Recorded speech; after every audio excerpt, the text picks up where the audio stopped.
Coming back at me? I just punched him in the face. I love it makes a slap noise like I'm bitch slapping him.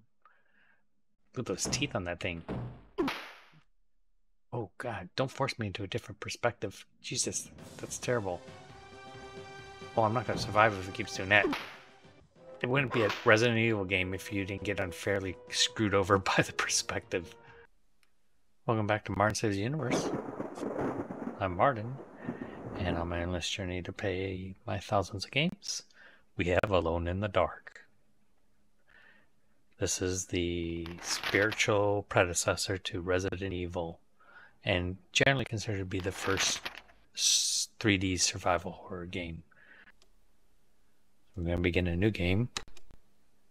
One thing I love to do with games is to dive into the lore, and to do that, I've got the newspaper that came with the game.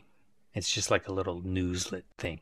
It gives some back history in the game. The basics of it is this man commits suicide and you're going to investigate. And there's 2 characters, and I will save bits of the newspaper till a little bit later in the game just to keep adding some of that lore, because I love that part. That's fun for me. In this game you can play as 2 different characters. First is the lady, that's Emily Hartwood. That's Jeremy Hartwood's niece. She spent part of her childhood at Derceto. That's the name of the mansion you're going to go to. I'm the one playing. That we are going to, if you're along this journey with me. Several troubling events from that period remain in her memory. In particular, a secret drawer hidden in an old piano. More than a little afraid, her deep curiosity drives her to explore the mysteries of the mansion. And the other character is Edward Carnby, a private detective hired by a local antique dealer interested in the mansion's precious objects. Carnby's job is to make a list of all Derceto's valuables. Above all, he must check the condition of the old piano in the loft. Edward Carnby is the tough guy who doesn't back away from a fight and knows how to use a gun. Why didn't she get some cool little added on bit to hers? Okay, well anyways. So you can be one of these 2 characters. The game controls with the arrow keys, the space bar, I for inventory, and you can use the return key also. But pretty simple controls, and you will see really quick the roots of what would become Resident Evil. On my door, a dull brass plate says Private Detective. The few friends I have call me Carnby. The others call me the Reptile. I don't care to think what my banker calls me. These days, I leave my letters unopened. Bills and threats to send in the receivers just ruin my day. Bet they do. I bet they do. So you can see it's got a little bit of a cheesy narration. When an antique dealer called Gloria Allen contacted me, I slipped into my best shirt, holstered my .38, and got to her shop as fast as I could. I was expecting something sordid. Blackmail, probably. Oh, aren't you delightful? Boy, was I wrong. What I was asked to do was visit a property called Derceto and find a piano in the loft. Yeah. It was an old piano with secret drawers. The kind people who buy stuff in antique stores go crazy over. The Derceto house is supposed to be piled high with classy junk. Furniture, books, paintings. It looked like whoever owned Derceto was about to get cleaned out. Well, he's dead, so it's all good. I was going to bring up the subject of money when Gloria Allen handed me $150 and the fake key. Name. I kept myself from grinning at the thought of my banker's surprise.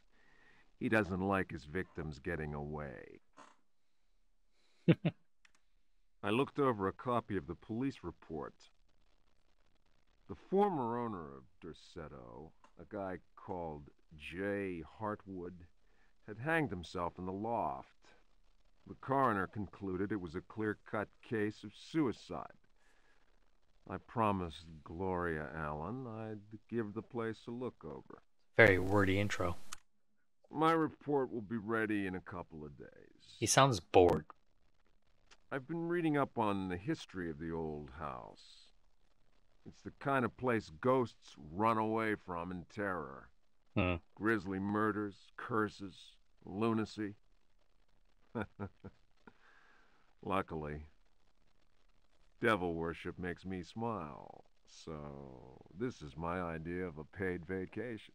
That's some bravado going on there. There we go. Oh. Info games, whatever it is.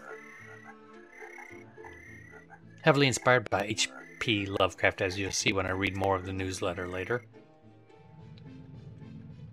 Drive on up, buddy. The Louisiana Bayou.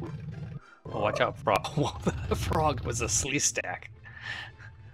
Land of the lost. Hop to it, buddy.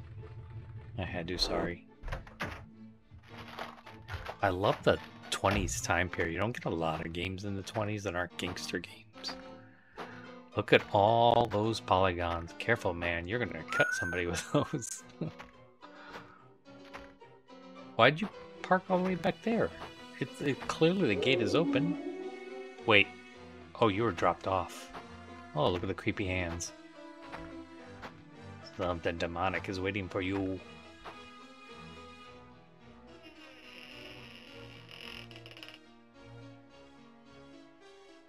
They might wonder why I'm using the CRT filter.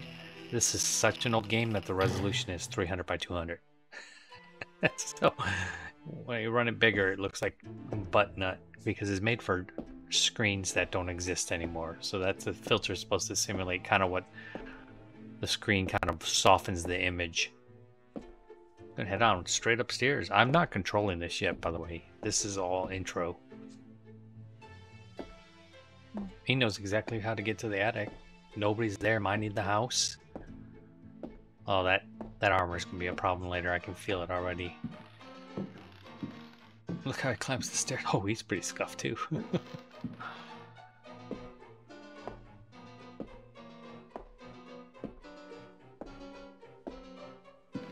I guess we're going straight to the piano.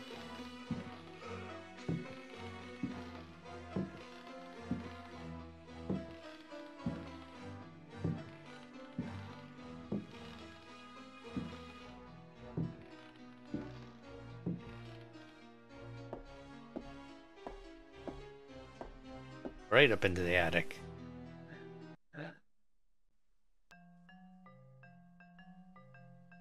Okay. We got inventory. So the arrow keys move between, and then I can move up and down. Open, search, close, push. Action. And then if I hit escape, I can save my game.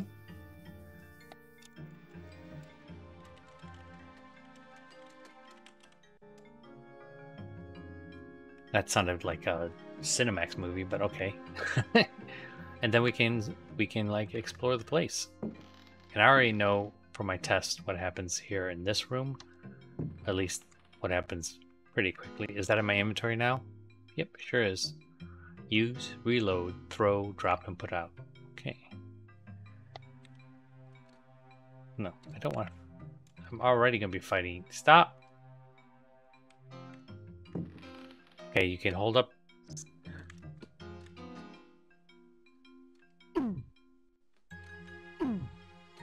You hold spacebar, and you left is the left jab, right is right jab, forward or backwards is kick. That's gonna be important here in a hot second.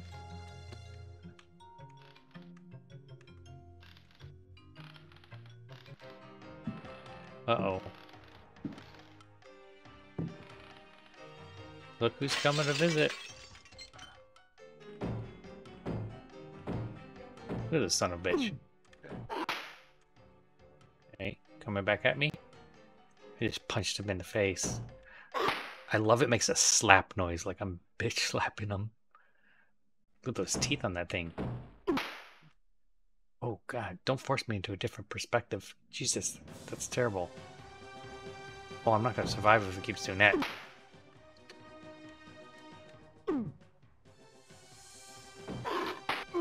Gotcha. Oh, he hit me. That's not fair. It wouldn't be a Resident Evil game if you didn't get unfairly screwed over by the perspective.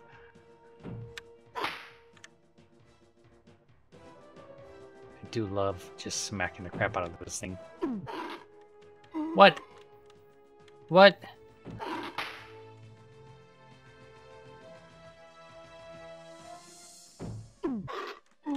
Oh god, I'm gonna die. Die, dude. Oh, we both took a hit. Probably really hurt now. Yep. Oh, well, no, I have 16. That's my hit points, I think, up in the corner there. Okay, that was exciting action music. Do I not have a run? Is everything done at a leisurely stroll? Great.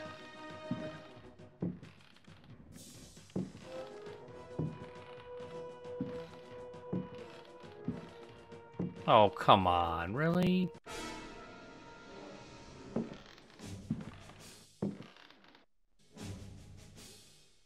Here we go again.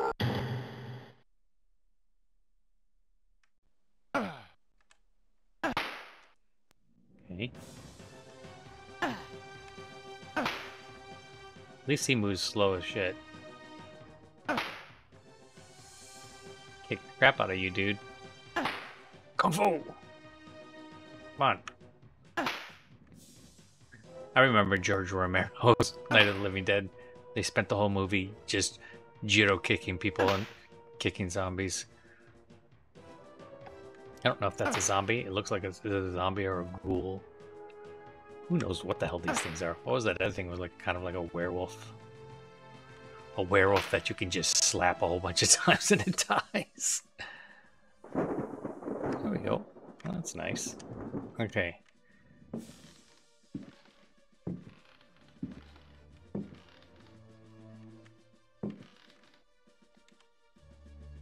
Okay. Nope, we can't. Actions, open search. Oh, there we go. Oh, I found a rifle. Hell yeah, I'll take that. Why would I not take the rifle? You know what I would take? Is Edward here getting his frickin' ass moving. Oh, no wonder why this game probably is like 30 minutes of actual gameplay. Ooh, you find a book. Take it.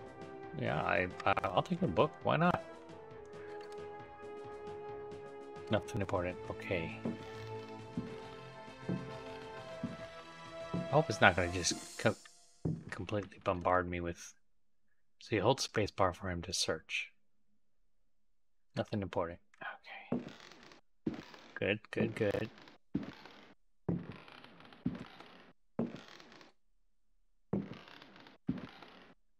What we got here? An old Indian cover? We'll take until it doesn't let us take, I guess. We know there's a hidden compartment here. Oh, come on. We know the piano plays.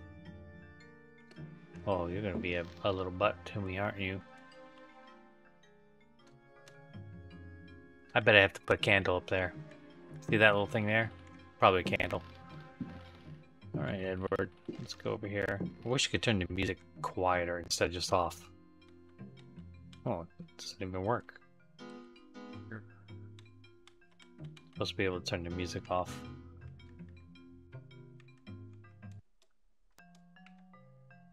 I want the music on though. Was that the window this dude came busting out of? I know it's a broken window, but can you not take 30 minutes to... What do you do? Dusting it for fingerprints? Okay, I guess not. Nothing important. So we've done that. Oh man, I really wish he would run.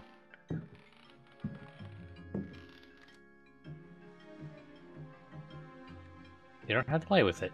Just tell me nothing's important. Alright, maybe I'll get a haunted doll I have to put on that thing. It'd be amazing. Nothing important. Okay.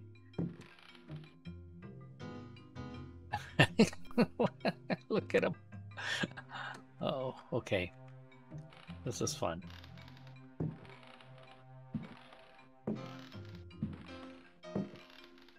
Where does this lead to?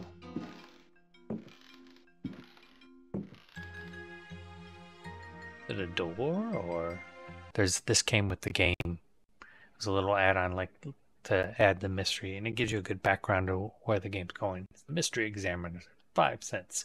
August 25th, 1924. The Roaring Twenties.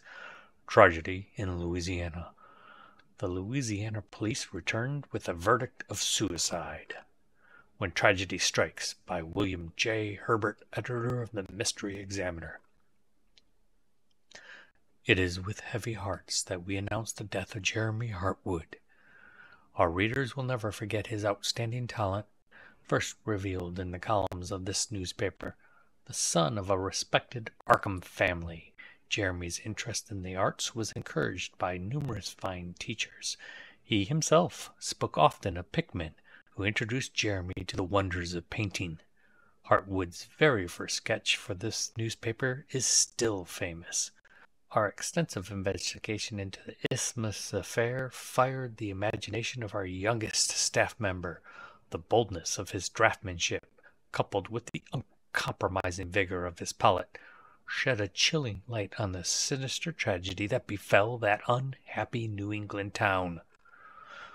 Our paths separated, and yet each time the balmy Louisiana breeze carried him home.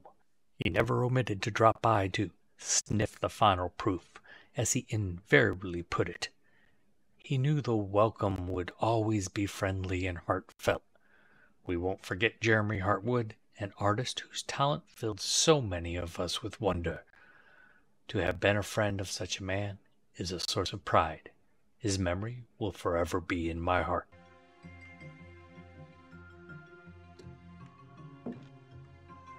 Oh, that's going downstairs. Got it. That's where I came in. Look how he goes down the steps.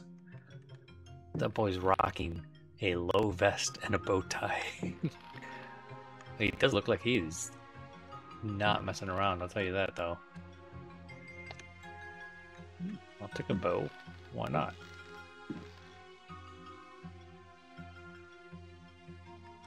Found an oil can, dudes. Nothing else important over there. Nothing important. So this is just going to be a series of puzzles and...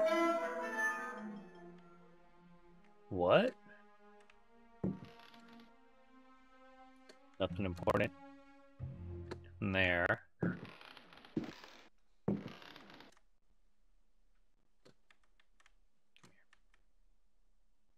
No. Hope this is going to be one of those things where we have like a whole bunch of... Oh yeah, look at that. Read. Book. Read. Fragment of the myth of the Golden Fleece. Translation, Edouard de Villeban. Hesperides Publications. Saves me having to read it, I guess.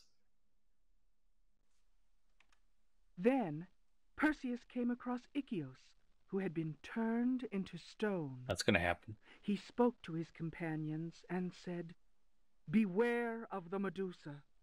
He who looks into their eyes is doomed to the same fate as that which befell poor Ichios, and will never more set eyes on Seriphos." "Must we go blindfolded?" asked Eumolpus. "Take up your bronze shields and polish them until they flash in the sun," answered Perseus. "Fill your hearts with courage. May Artemis guide us as though we were an arrow from her quiver." Yeah, but I got it. Eumolpus was not satisfied. "Why do that, Perseus? Is 3 inches of sharpened metal not enough to destroy these accursed creatures?" Then Perseus drew his sword, which shone and glittered in the sun, and with it he dazzled Emelopes. Now what can you see? The companions of Zeus' sons laughed. Let us set to work, so that our shields Didn't know you were may getting some shine like classic mirrors. literature, did you?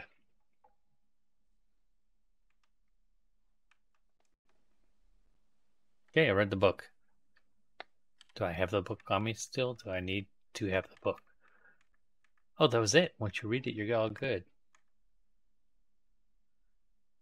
A bow arrow. Extract from the golden fleece. Oh. Rifle and an oil lamp. Okay. 4 shots of the rifle, none for the oil lamp, so we could probably put...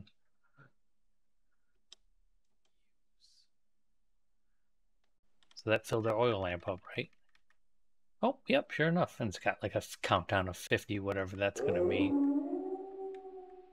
Ooh.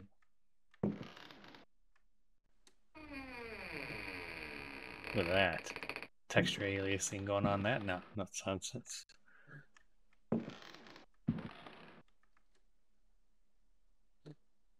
Okay. We're on, I think we're on the 3rd floor. You want to come here? Okay.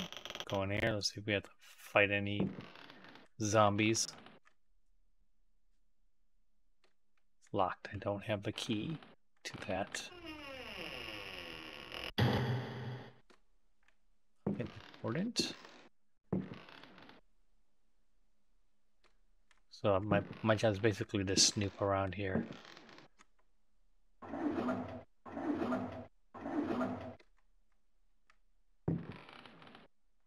Okay, I feel like that moves.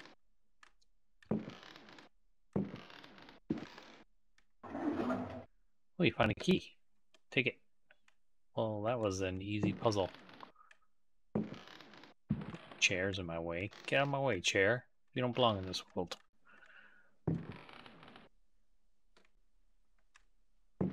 There's something skeevy about searching somebody's house who just died.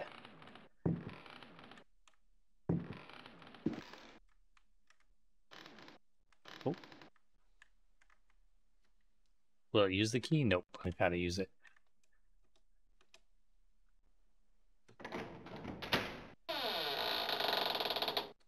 Oh, nice. We will take this out, the saber. What happens if I equip it? Can I equip it? Rifle, bow, empty choice. Oh yeah. Hope it doesn't break.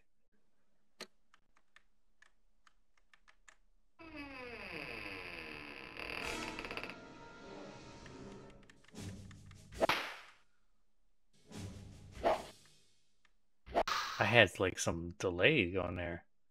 What? It broke.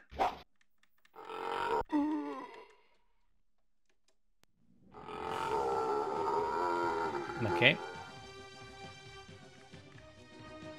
Looking saver. Drop. Wait, you're supposed to punt. Wait, no. No. I'm gonna turn sound off.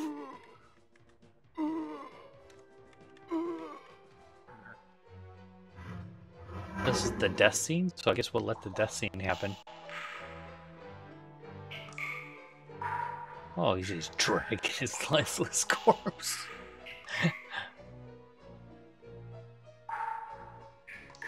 There he goes. And you guys get to see the death scene before I figure out what's going on. The end. He's just on a slab. Oh, sweet. Alright. We're going to use the key to open this chest.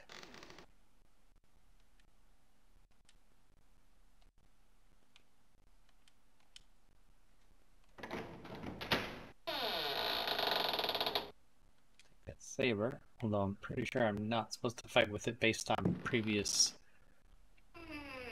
Oh shit.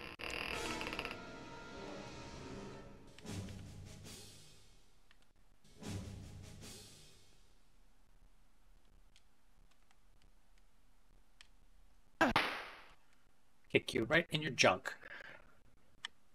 Why are you wearing freaking drapes? Dude, seriously.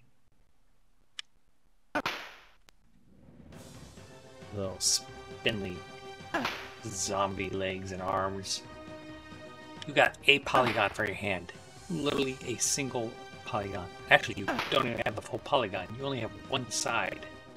And for that, you get disrespected with my one polygon foot right into your business. I kind of like, giving it a little poly. It's really fun. There's a whimsy to this. Got him. Jerk. Dare attack me. So, I'm finally back in the area where I wanted to be. Fun fact. So, I'm back here. I used DOSBox built-in key mapping tool. Whoops. I gotta exit it the proper way. I used the built-in DOSBox mapping tool to map the controllers to my controller because there's just the direction keys, I, Enter, and space. So I mapped them all to buttons, and we are good to go.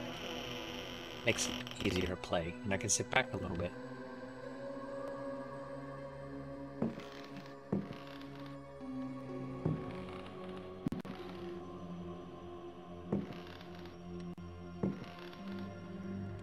I'm still in fight mode. You have to change your mode when you're... This... Oh, you son of a biscuit.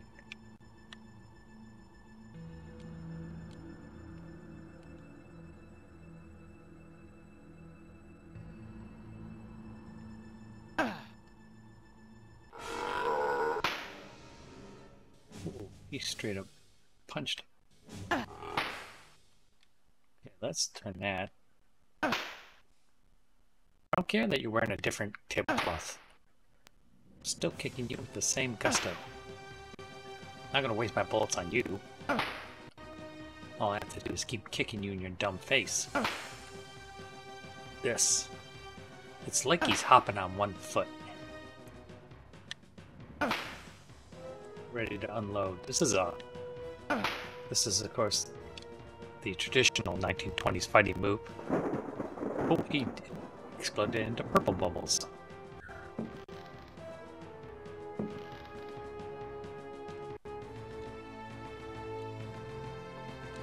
I don't know if they keep coming. Oh man, he's about disappearing trying to look at this thing. Okay, so I don't know if they keep showing up. Like it's a permanent haunted thing. Nothing important. Come on, the cabinet. You can't tell me that's not gonna open. Well, I guess you don't have to tell me that. It's not opening. Let's go this way. Edward Carnaby. I do have more of the magazines to read, but I'll wait till I'm a little bit farther along from where...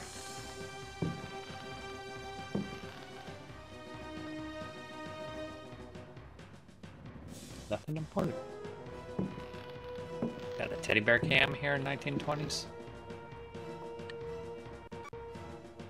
It's locked.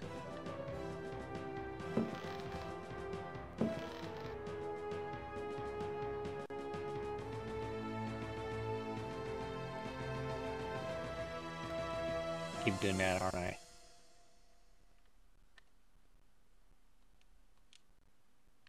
Feeling I'm going to get bushwhacked hiding in this corner. Oh, yeah, I'll take that. Thank you. Fuck off. What? There we go.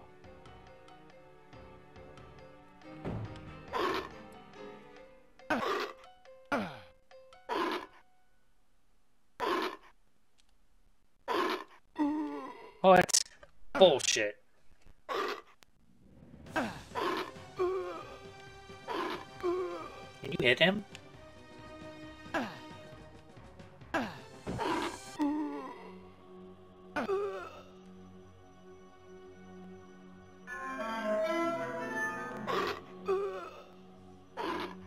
Harvey, what are you doing? Damn. You suck, dude.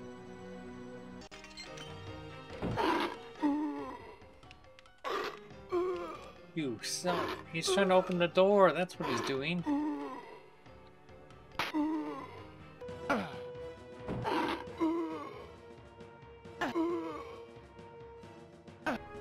This crazy hobgoblin monstrosity werewolf thing. Look at that thing. It's like some kind of were chicken. Or were turkey.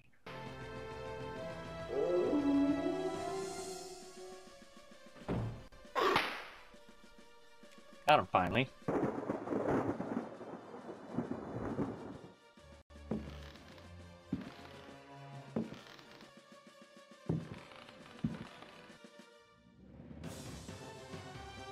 Turn the game.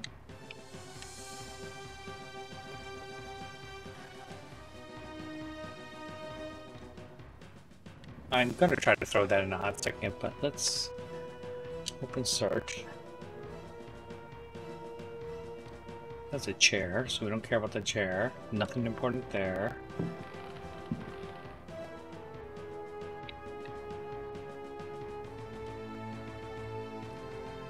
And down here, base. Take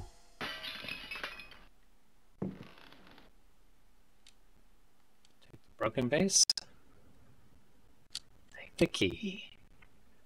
What a shocker. I solved that mystery. What was locked? Was it this? Yep. Okay, so we want to use the key.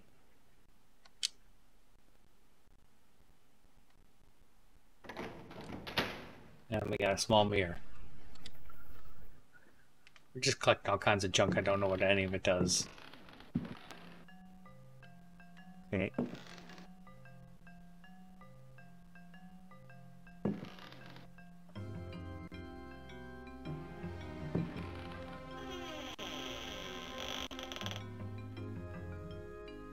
Okay, it's the bathroom.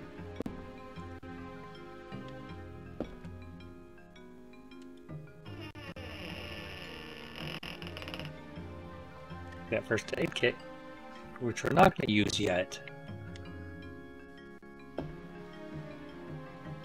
No water. No water. I'm going to have to turn the water on at some point in time. I feel like the answer is going to be yes. That's some bathroom there, by the way. There's no toilet in there, because they just dump in a bucket. Alright. Which way was it going? Yep, this is the right way. We already read that one. Now we will read The Pain of Solitude by Harold Magruder, our special correspondent. Pale shafts of dawn sunlight draw the rope's shadow grotesquely on the wooden floor. The somber wings of death flapped raven-like in this lonely loft, and a man ended his troubled days. Jeremy Artwood is no more. A tipped-over stool, a makeshift knot. For local police chief Drake, was he only go by a first name? Okay, anyway, back away. The death was clearly a suicide. Everything points to it. There's no evidence of a struggle. This is an open and shut case. And yet, for the amateur detective, a species not unknown among our esteemed readership, several questions are unanswered and foul play remains a possibility. Allow me to shed the light of reason on these shadows of doubt. While Mr. Hartwood appeared to not have left a suicide note, not at all unusual in cases of suicide contrary to popular belief, those closest to the deceased described him as being sickened of life, disillusioned with the existence that seemed void of meaning. According to his trusted butler, he was a broken man since the death of his poor father. He tried to overcome his grief by intensive study, but was haunted by visions of horror. Readers may care to read Frank Thorndyke's fascinating article on the subject of those visions. Living in the secluded confines of his immense house, Derceto, Jeremy Hartwood's life gradually turned into a nightmare. I myself managed to lose my way in Derceto's shadowy corridors and for several minutes experienced some of the fear that Art would live with day after day. Is it surprising that a man whose nerves had already been so sorely tested, and who spent all his time in so oppressive an atmosphere, should have turned to what surely seemed the only way out of an intolerable life? No, back to the game. Wanted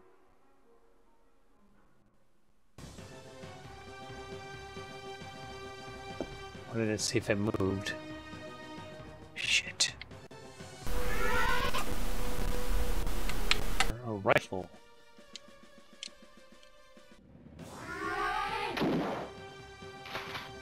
What?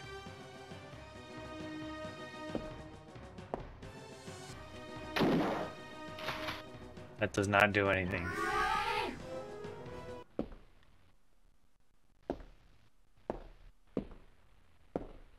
I'm not sure what action I should be taking here. I don't know if I can kill these things, so I kind of want to play it out. Can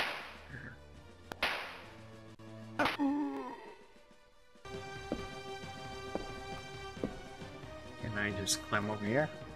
No. It was very unappreciative of me of doing that. So I've been in here, did all that. Get back out in the hallway here.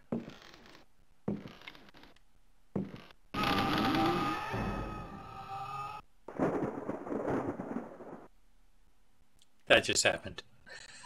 Just son of a bitch.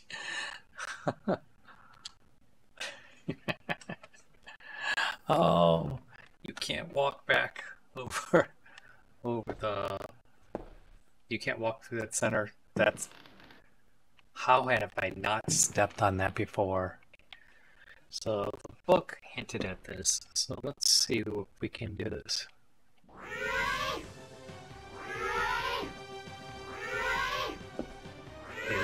They don't like steam. So we have that book that talked about using the shiny mirror against the Medusas. I think that's what's supposed to be like a hint on how to do this part. But what I understand about this game is that it will make you lose. Like, one of these mirrors can break and I would not be able to get downstairs. That was the end of the game. I would just be stuck. Soft lock. It would soft lock.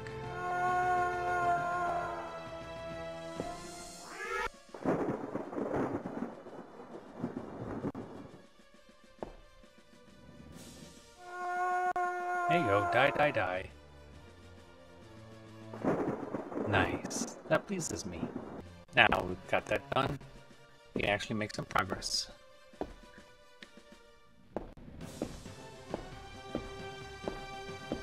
Go back downstairs. Let me walk all the way to the attic. What?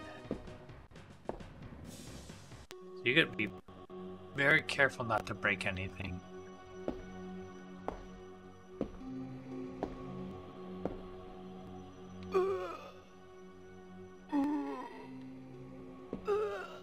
Note to self. The knight just murdered me. That's unfortunate. So we're gonna stay away from the knight now. I don't know what to do with them.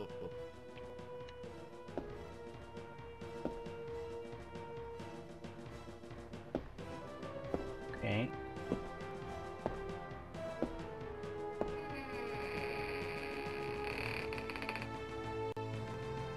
Oh, there's some straight up Resident Evil angles going on here.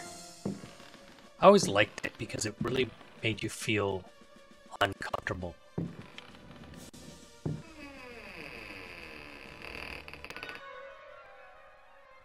The hell's that?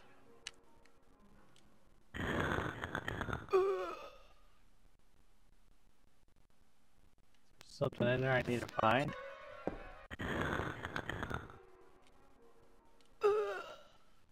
Game. Let's...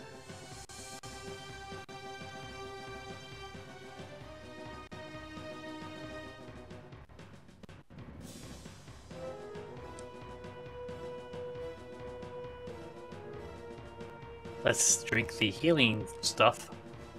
Ooh, yeah, swig that down. Basically, it's just whiskey.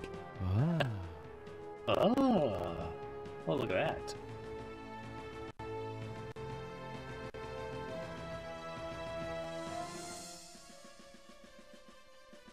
Okay, whatever.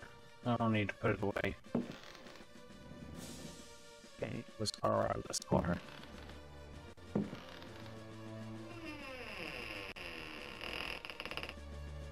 This room is dark.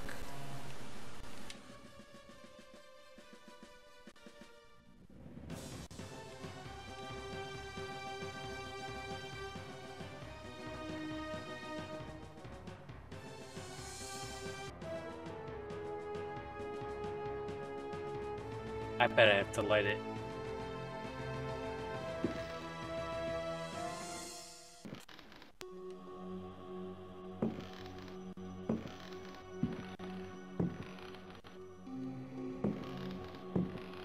It's a creepy house.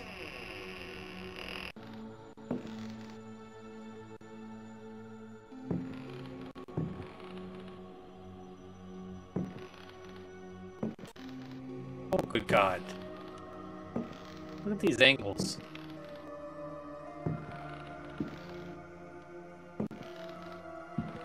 Okay, I came from there. We got this creepy dude here.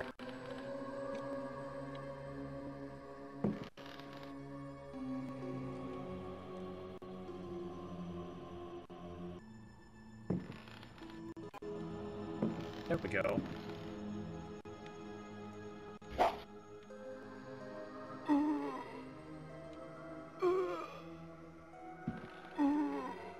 Oh, it's a trap!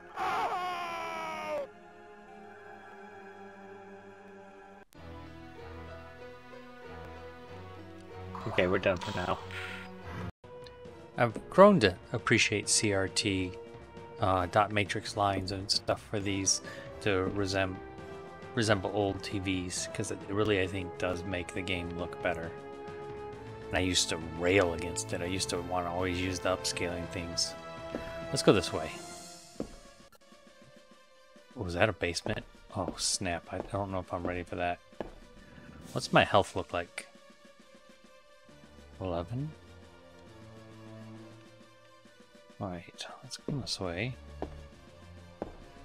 We'll stick left. We'll use the left rule. You know, I was going to actually map this out. I'm going to pause for a second here so I can map out the floors. Okay, let's go in here and see what we got. Oh, it's locked. Nothing I can do.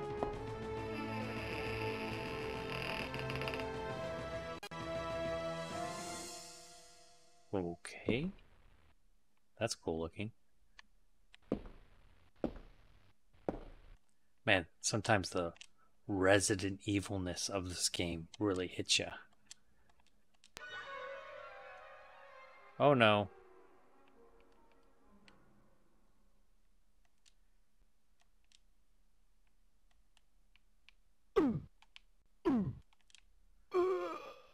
Get out of here. Get. I'm done.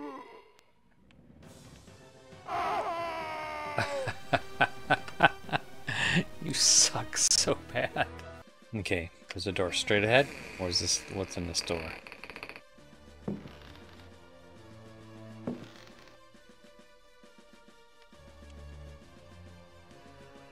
Nothing important in there.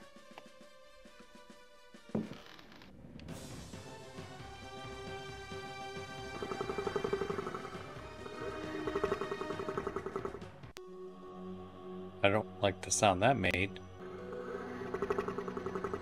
Something's gonna bust through, isn't it? Nothing important. This is from the old days of games that didn't give you clues. Oh, look at that. Something goes on the wall. Found a notebook. God damn it, not these dudes.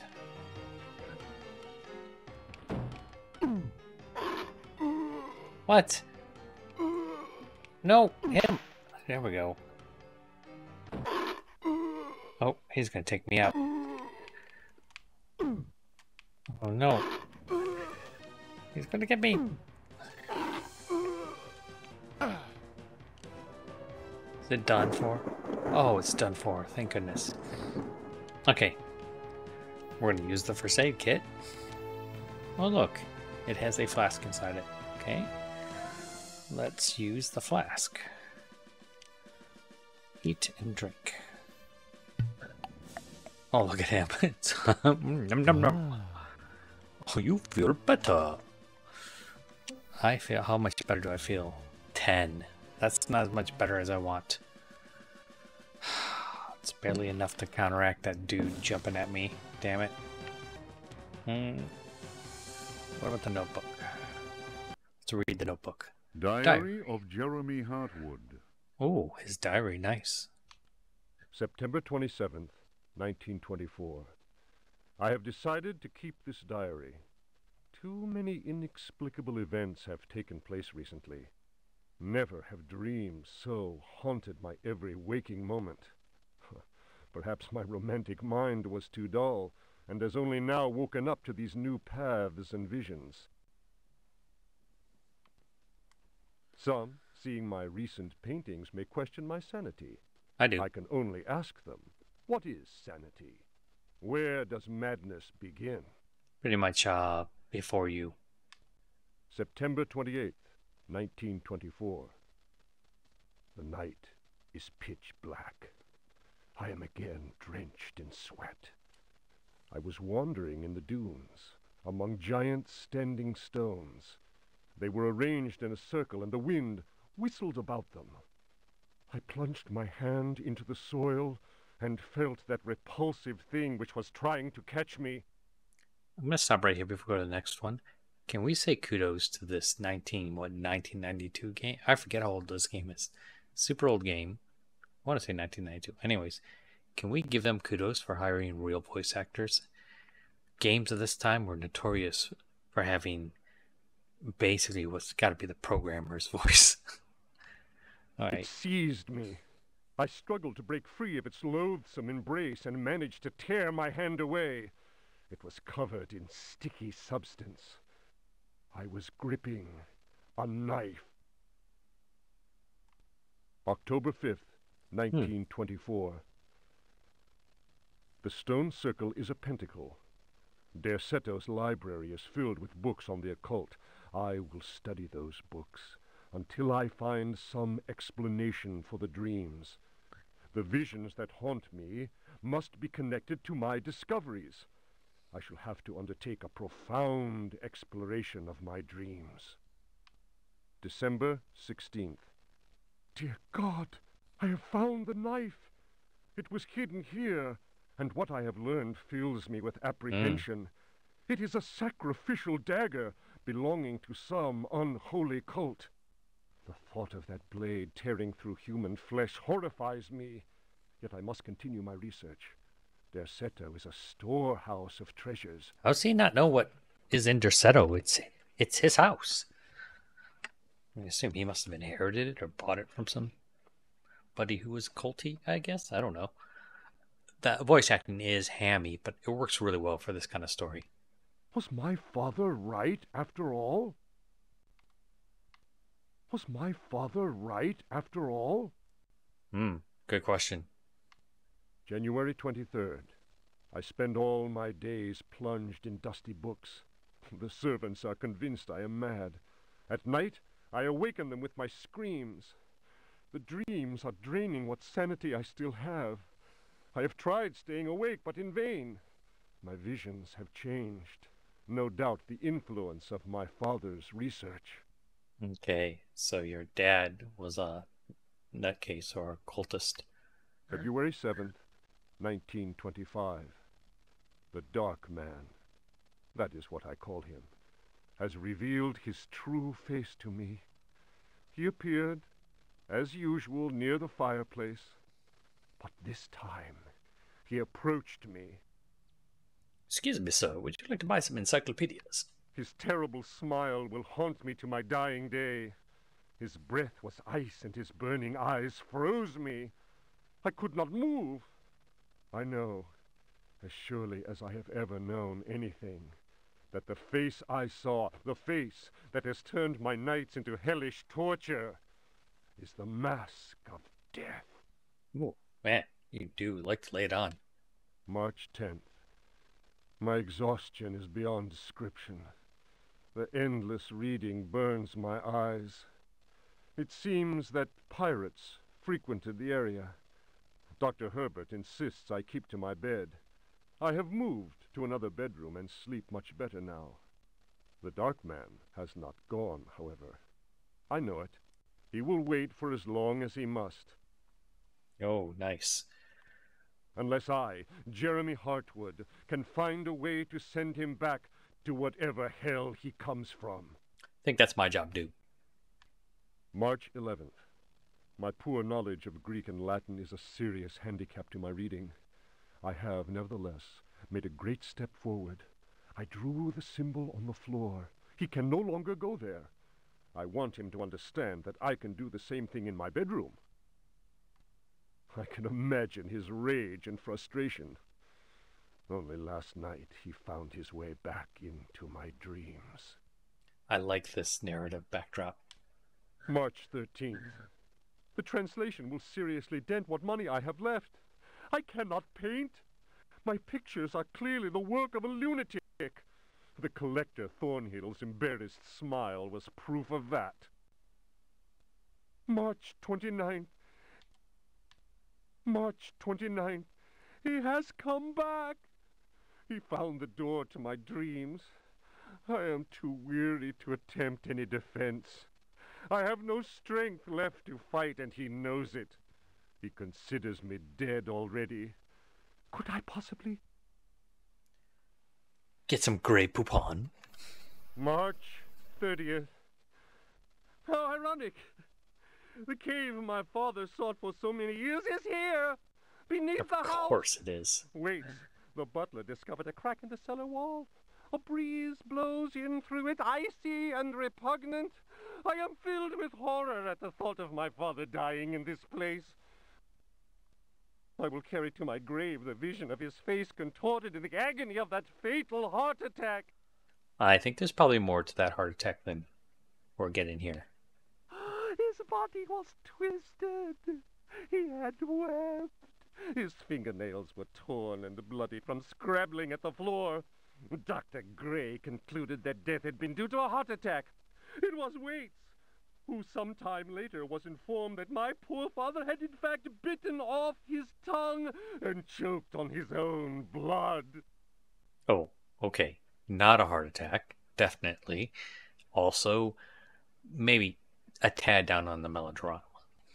March 31st. I explored the caverns in a dream. The Dark Man came with me. Strangely, I felt almost well. How can I describe what I saw? No. What words are capable of explaining such evil? I realized that I my don't know death how long was of this no is. interest to him. The Dark Man wants something else. He seeks a body.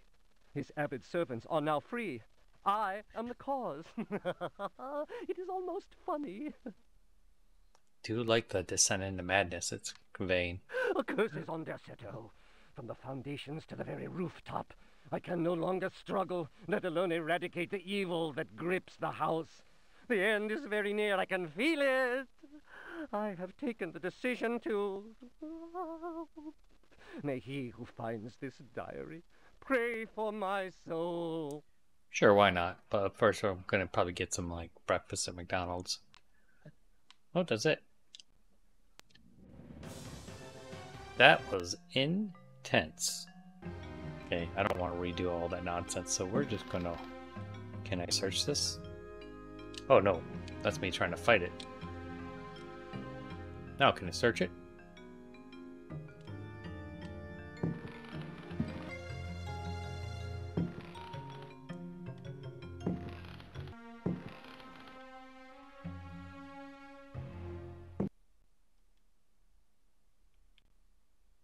Don't want to use that cover spear. I don't want...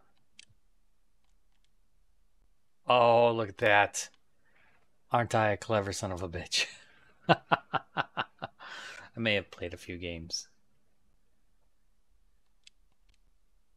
There we go. Okay. Stop that son of a bitch from throwing some axes at me. Can I look at these? No, don't fight it, dummy.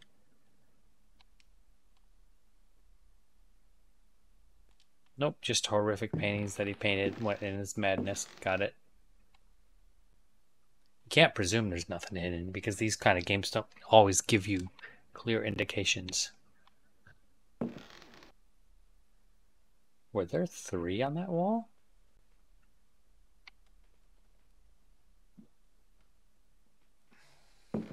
Oh no, that's the end of the hallway. Nope, okay. Keep going this way.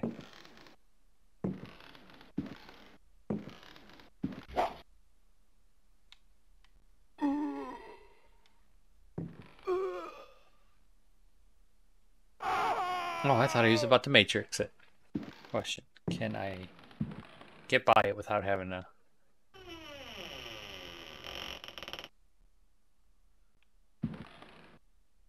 Another dark room. Oh, they straight up will hit me. Got it. Okay, so we've taken care of one puzzle there. Can't go in there because it's dark. Don't want to hear those dumb wolves. They're sons of bitches. Okay, I know there's a...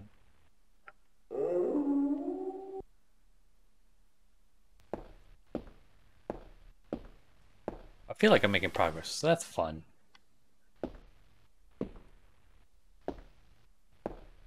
Around here. Glad he takes his time. I wouldn't want him to hurry.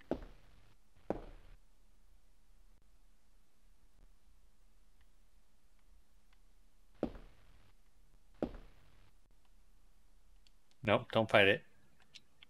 Search it. Oh, where are we getting? Oh, shoot. Found a key. I'll take all keys. Nothing important. And we found a biscuit box. What the fuck does that do? What is a biscuit box? Oh, this game's kooky. I love old games sometimes. Alright, let's look in here. Oh, take the knife. Take the knife. Apparently you can have multiple knives to defend yourself, I guess.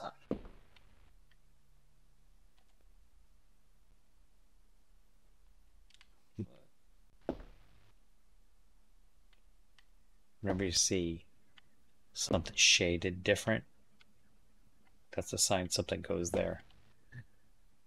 Don't know what it is yet. Push and pull that probably.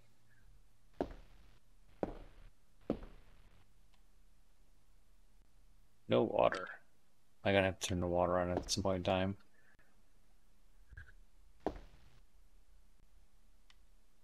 That's the secret door I came in, isn't it?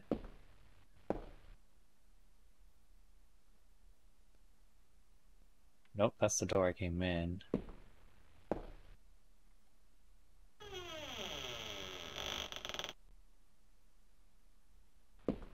You know what?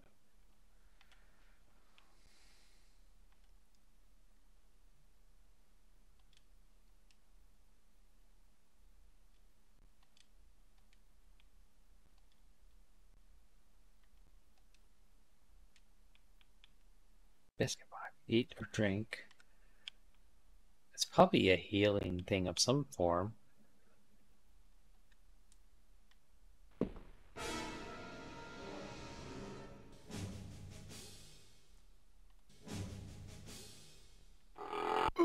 Oh shoot.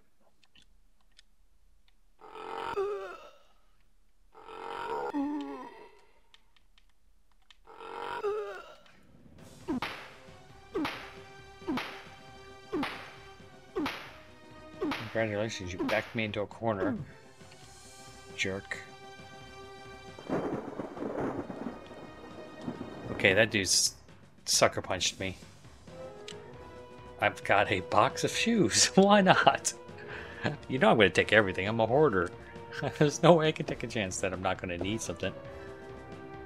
It's full of water. Let's see if we use our flask to put some water. Throw, drop, put.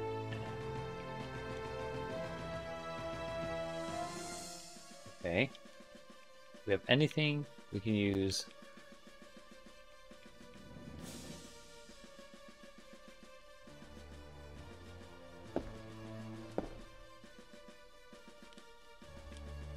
Get some oil for our... Okay, we'll take that.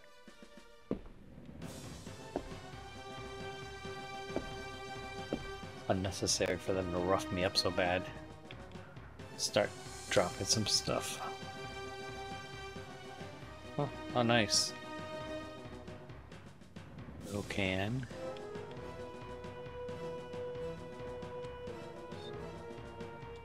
What? What are they looking? Oh.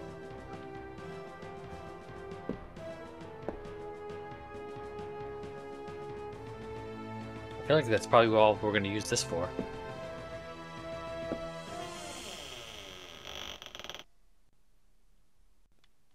What's my health look like? 7. So I went in that little side door. It's this one? I don't recognize these doors.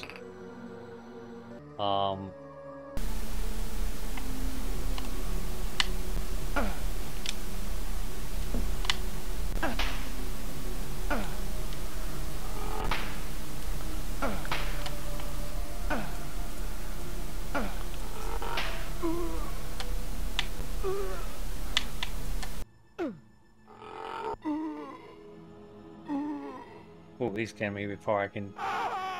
Okay. So I think I'm gonna have to aggro lure them out. Okay, I gotta take this slow and be cautious. Take that, bud. I'll kick you into junk. I know. This will be a long, tedious whoop-assing if I survive it. It's one down. I just wanted to get far enough away that I don't have... I'm gonna wait for him to show up. You coming, dude? Get over here. Come on. There we go. Oh yeah, he was almost gonna hit me. Would have been supremely rude of him. But I'm just trying to kill him. I'm trying to just kill him. Another one.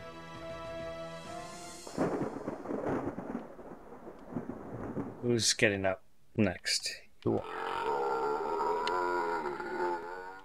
Come on down. Get it. Show you the same hospitality I showed all your friends. The bottom of my shoe, that's what. There you go. There's gonna be one more. If it's this guy, I need to be ready. Nope, it's that guy. There you go. You got kicked in the teeth. How do you feel about it? Not good, right? It's generally an unpleasant feeling. Especially when it's a stodgy 1920s private detective dude. He does have more polygons than you, so I guess you should expect that you're going to lose this fight.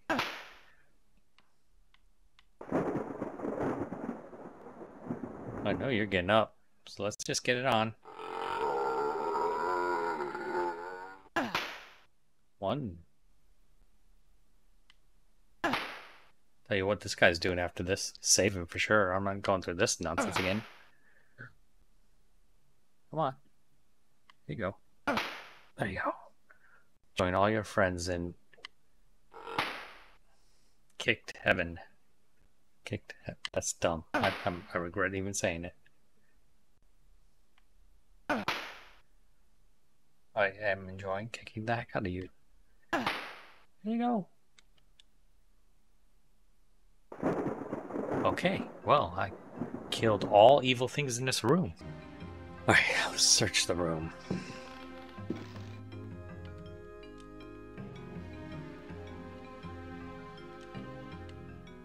It did occur to me that it'd be truly tragic. Why did the music just change? It'll be truly tragic if they're all back here when I come back. And I just did the hot nonsense for nothing.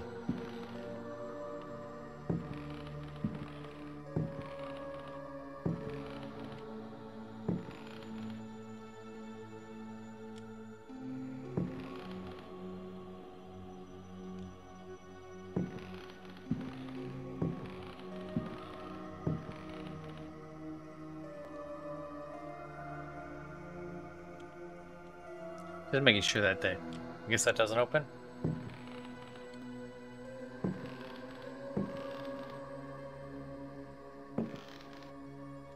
Down this way, dude.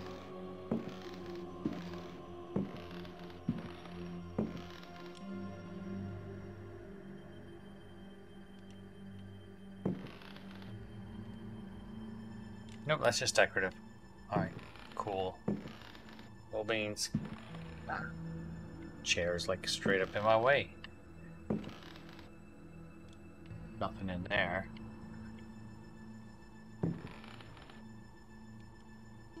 Okay. Let me take this door.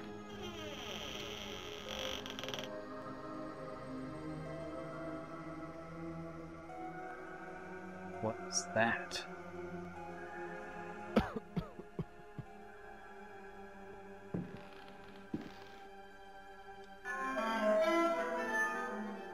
That's bad news. That's usually somebody's coming to attack me news.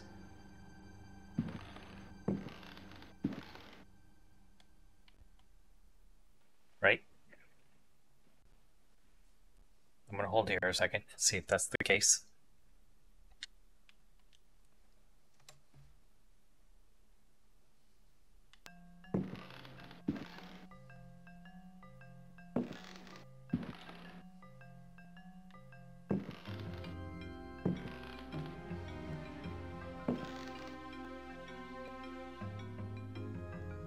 Am I taking... I'm just curious if I'm taking damage when I do that. -3. Yep, that's bad for me. Gotta deal with that cigar somehow. Not right now, though.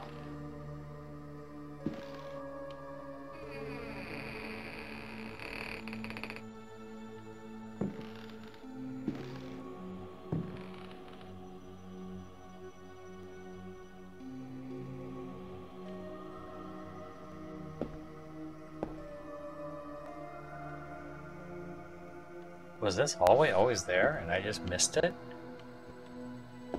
It's locked. Why me? Just pushing a chair down the hall. I ain't got nothing better to do.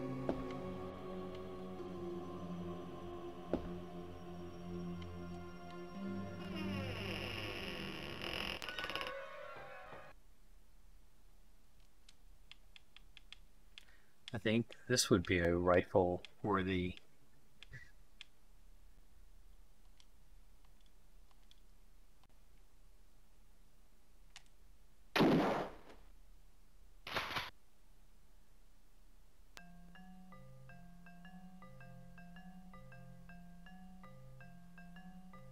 I don't know if he's coming towards me or if I killed him.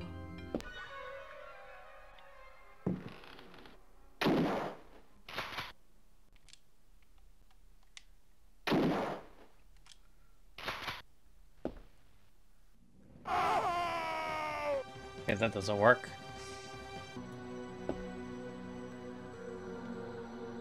That door's locked, so let's come down this way.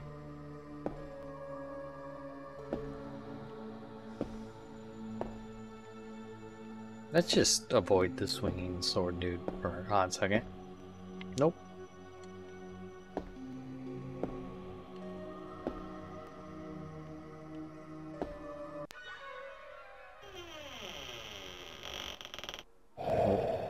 What the hell is that?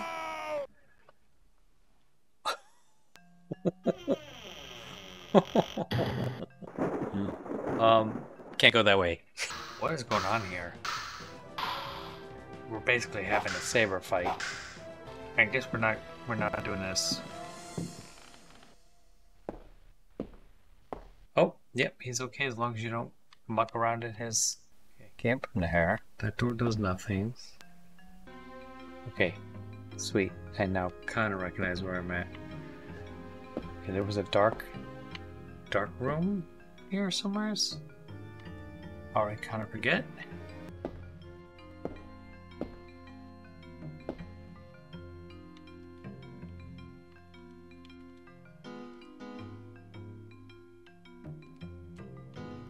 You walk. Oh. Oh yeah. Matches, I'll take them.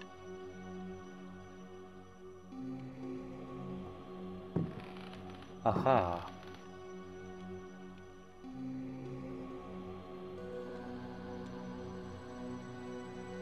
Geez, I already forget how to do this. What's wrong with me?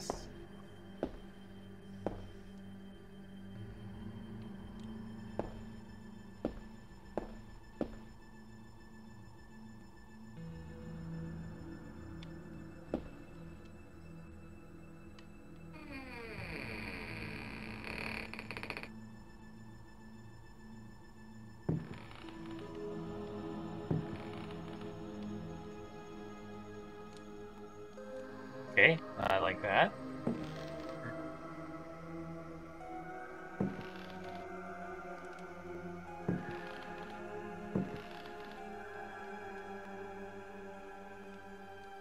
That's important.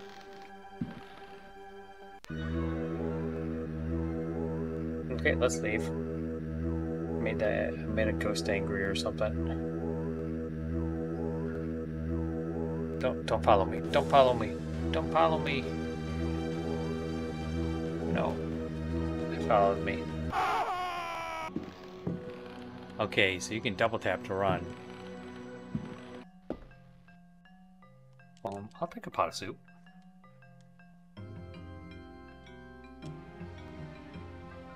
Yeah. Ooh, it had human flesh in it.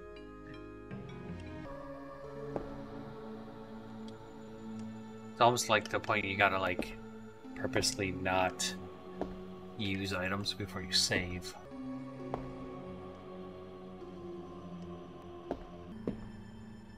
Oh, no, I got more doors. Locked, so let's try key.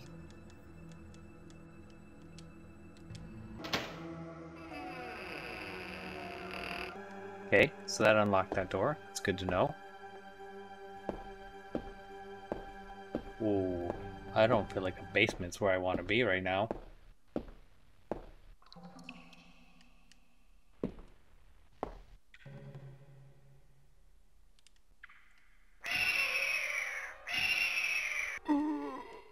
Oh my god, the rats kill me. Well, while I'm doing this, might as well see what the biscuit pots does.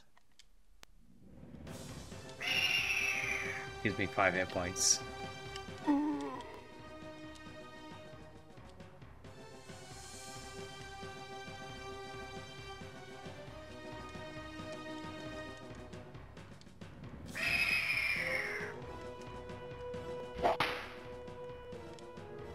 What? What kind of super sturdy rat is this? This rat is from like Super Rat. Wow, Super Rat? You gotta be kidding me. Can I not kill the rats? Is that what I'm hearing? Like all the other things, the rats just bounce back with no problem whatsoever.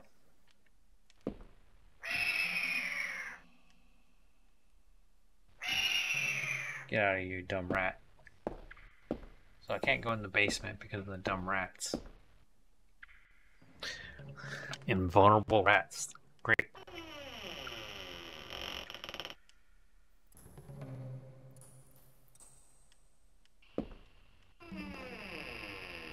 There's lots of rooms. I do like that. Damn it. Let's do this for now.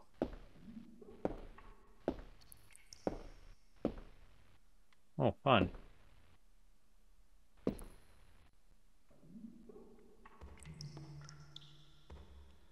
Find a record. Take. Oh, I bet you have to play the record. And they dance. And that'll get out of the way of whatever that is. It's locked. I'm sure I don't have a key to open that.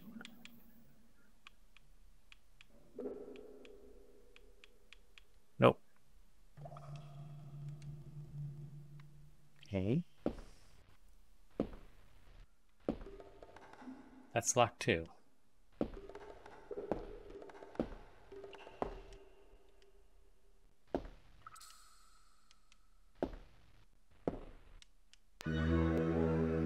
Oh, yeah, they're angry ghosts.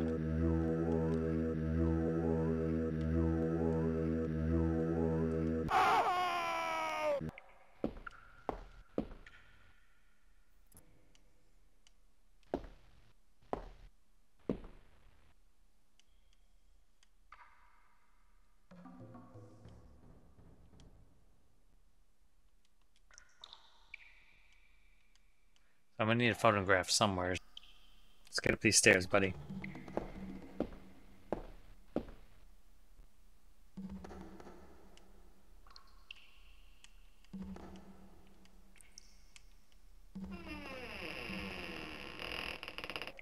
What's in this room?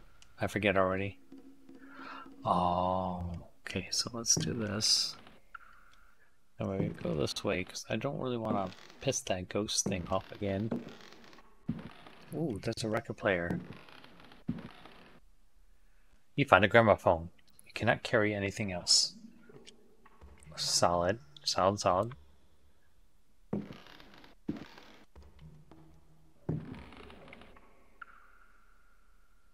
Oh, she's a straight up ghost.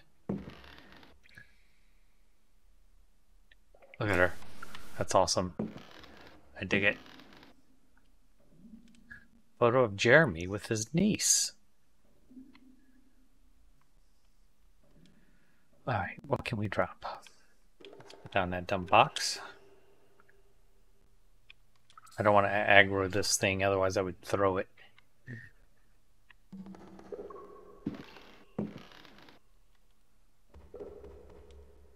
Okay, I apparently don't care about the photo. We find a poker, take. Find a matchbox, take. Nothing important. Over here. I'm gonna go in the hallway, chuck some things, and then I'll be back. To see if I can get that dumb gramophone. He seems like a nice ghost. I don't want to give her too much hassle.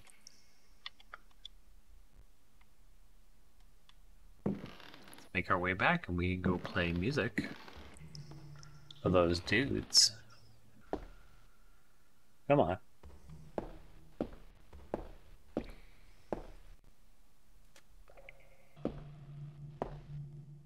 Here we go. Can't go in the basement, but we can go in the dance studio. I know, I know. There we go. Hey guys, I brought the jams. Who wants to jam out? I thought you would put it on there. Guys, I'm having a slight problem. I don't know where to put the gramophone. Hey, you guys want to give me a hint?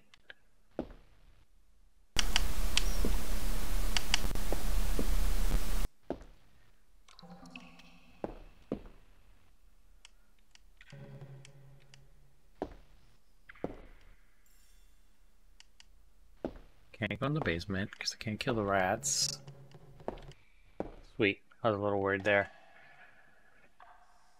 Upstairs, there were no dark rooms upstairs, right? Was there a dark room upstairs?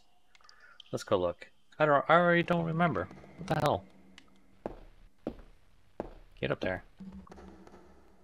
Look at that face. He has seen things.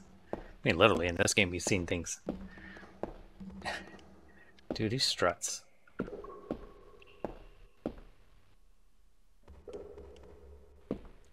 Gotta go this way.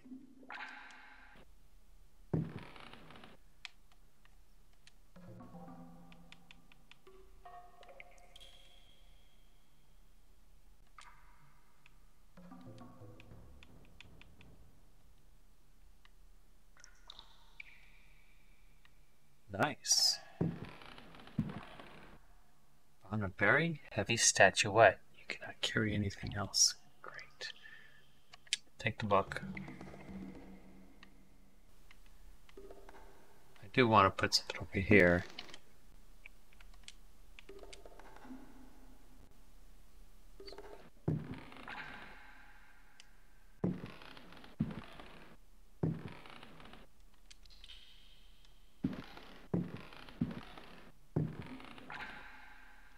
That worked. I didn't have to use my thing anymore. Okay, let's go in here and see what the library has to hold for us.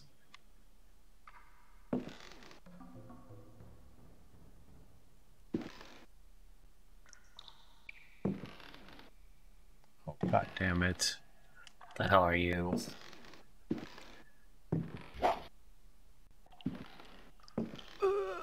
I think I got hit by that too.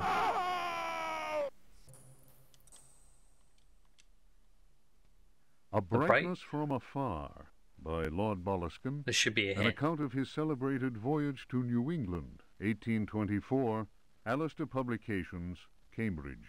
Solid. Following a splendid journey, the sunny harbour came into sight. The locals were much impressed with one's arrival in their midst. One had time to sketch several of them and notice signs of degeneracy. Some children showed one their queer hands that would inspire uneasiness. Okay. A Brightness... Oh. Upon the promise of a few coins, a child is undertaken to reveal to one a most prodigious phenomenon of a natural order. One admits to being skeptical as to the prodigiousness of the marvel, whatever it may be. Indeed, one suspects it to be little more than an evening stroll to some charming wooden hut situated in the forest hereabouts. One will nonetheless go, for it is always well to submit to such local enthusiasms. Okay, so far I have no idea what you're talking about. One admits to being somewhat flabbergasted. The Milky Way shone like the fires of the apocalypse from the inky celestial vault. Certain distant stars, normally invisible to the naked eye, were clearly visible, glittering indeed with a strange intensity. Okay. Heavy clouds that had settled above the village had no hold over that place. So this guy refers to himself as one in third person, kind of? It would be pointless to offer here the names of the constellations one perceived in utter clarity. Apart from the interminable length of such a list, one might conceivably risk being charged with exaggeration. I think you've already checked that box, buddy. The cross cast its shadow on the ground. The sea in the distance was dead calm. Tonight, one will return to that spot and draw those stars. Tomorrow night, one will at last see Halley's comet in all its brilliance. The youngster will carry torches, despite one's developed sense of direction. Honed by years of travel, one feels incapable of finding one's way through the dark forest unaided. Okay. The drawings will, one is convinced, set light to the souls of men. Okay. Such a moon! One lost count of the craters, so Love the acting. sharply was their definition. Loath as one is to seem excessive in one's appraisal, one cannot but feel that the forest clearing is indeed a place outside the common laws of time and space. Surely it is not an hallucination. How strange to consider that idle conversation, some research in the British Museum, and a voyage to this backward village should culminate in so astounding a discovery. It may be that others have noticed the extraordinary nature of that place. How else could one explain the presence of that cross? A cross, interesting. Wonder if I need a cross in order to go past that.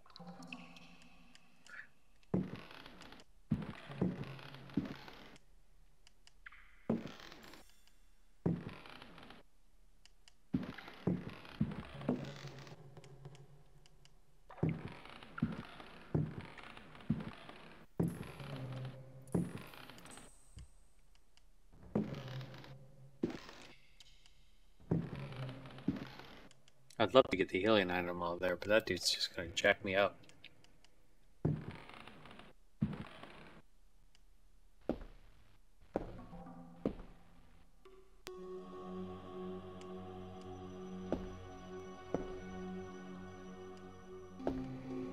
Whoopsie. Look at that. Clipping the door.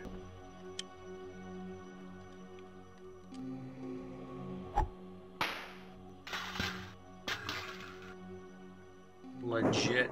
Yeah, and we get like a sword. Hell yeah, I'll take that sword. Oh, I bet I can beat that dude now. Jousting him.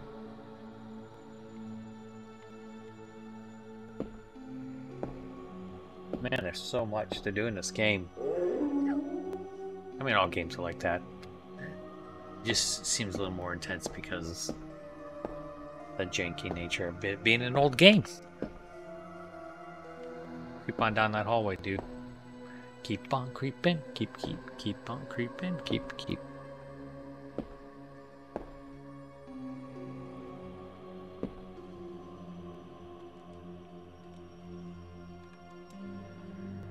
Alright, let's do that.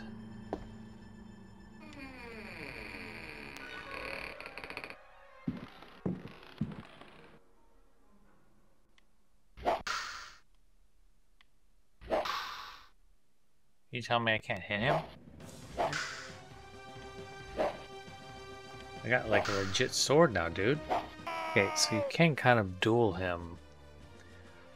It's unpleasant. Straight up die. Okay, I think we're good there. Knocking him back in this corner here. Oh, you little stumpy son of a bitch. Yeah, you hit me and I didn't want you to hit me. My nose is itching so bad. Come on. Can we kill this dude already? Come on, kill him, kill him. Kill him. There we go. God, that took a lot.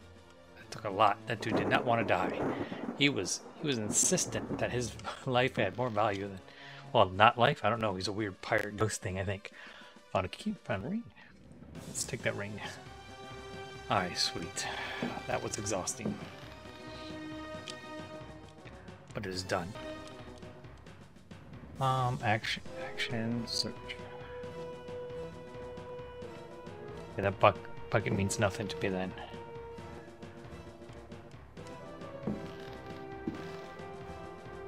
Oh, we found a book. We'll take it. Of course, we're gonna read. I don't know what this thing I'm standing in front of is. Oh, it's a painting. That's right, it is a painter. What's his name? Was a painter. Alright, we're going to read a little about the lamp. We're going to read another piece of the newspaper, the Mystery Examiner, that was a bonus material in the game. This is advertisement. And then there was light. The Lux oil lamp is truly miraculous, completely shock resistant. Thanks to its handsome copper oil tank, the Lux Wonder Lamp can be cleaned in a jiffy. Its extra long wick and unbreakable glass guarantee many hours of trouble-free light. You'll be proud to show it off in your home. It's completely smell-free and built to last more than a lifetime. Why, your grandchildren will still be using your amazing Lux Wonder Lamp. Order one now. Tell your friends about the Lux Wonder Lamp. Please send me a Lux Wonder Lamp at the amazing price of $4.25. Don't forget to include a completely free supply of smell-free lamp oil, a value of $1.25, which will ensure hours of agreeable light. Lux catalog on request, satisfied, or we take it back. Okay, that was a little ad break, and now we're back to the game. I forgot if I saved already. Okay, alright. What do we get? Let's read the book. Daemonia Particularis. Oh, the Signs Daemonia and Particularis. Rituals by Heinrich Of course. Cassell, Ring Publications. It's actually got a publication company? Okay, fine. The ritual of invocation demands that the officiant be pure. Okay. We have already described the complex operations to be followed in order to call those that sleep in superior dimensions. We This shall, is some for the hammy present, acting. limit ourselves to the sign of mutual recognition used amongst their number by adepts of the cult of the Old Ones. The sign also serves as protection when in the presence of a servant of evil. Oh, nice.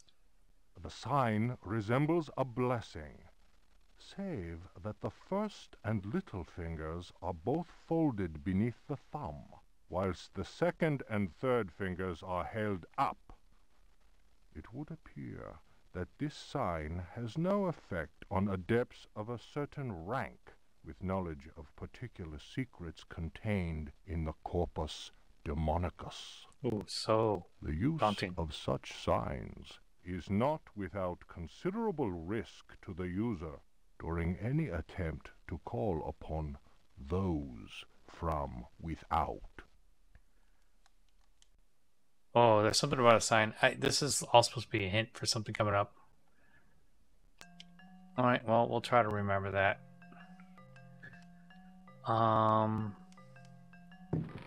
It's locked, but it's not locked if I use this.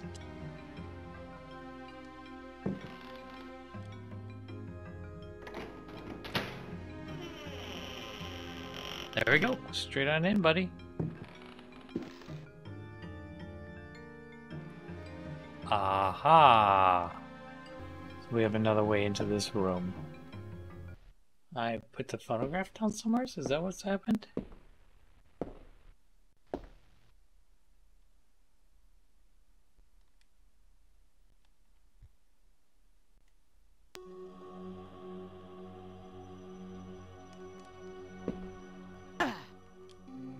What? Did you just hurt yourself somehow?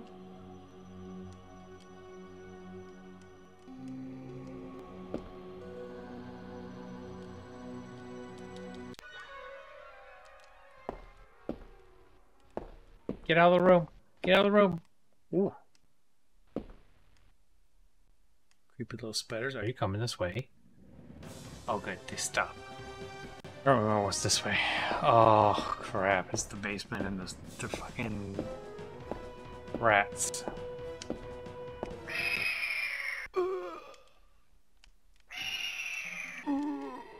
Great.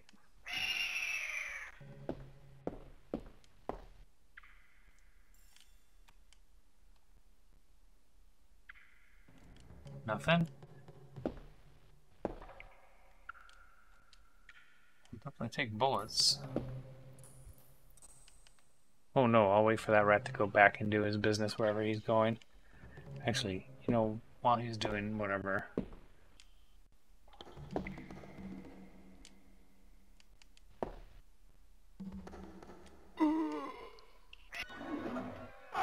What did I just do?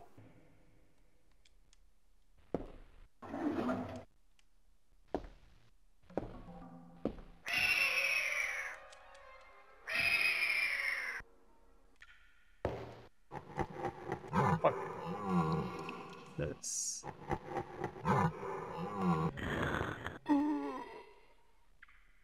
I don't know what that is, but I don't want to play with it anymore. I wonder if we need that block for anything. If we do, I'll come back and get it, because I don't really want to.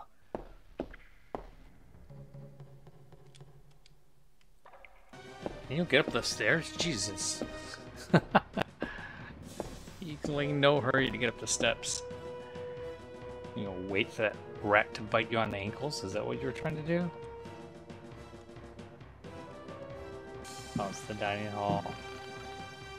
Get that chair and put it right back. There, I'm a polite guest. Can't say I'm not.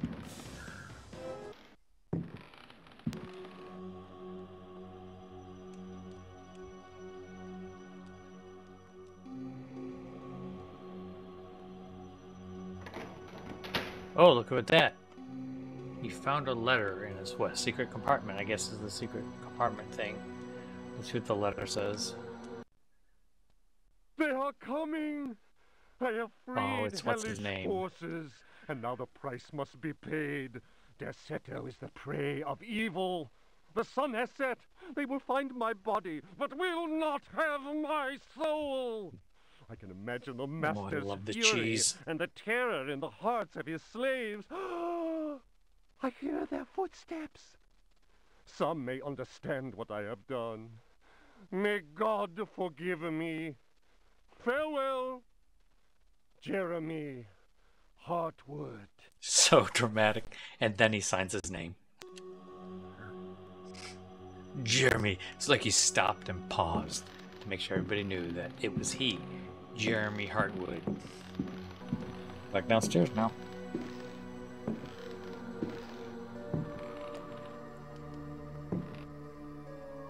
It is I, Jeremy Hartwood. That's good stuff. I just have to stumble around until I find that stupid phonograph wherever I put it. That's just a book. Nobody cares. Oh, there's a phonograph. Good news. I found the phonograph.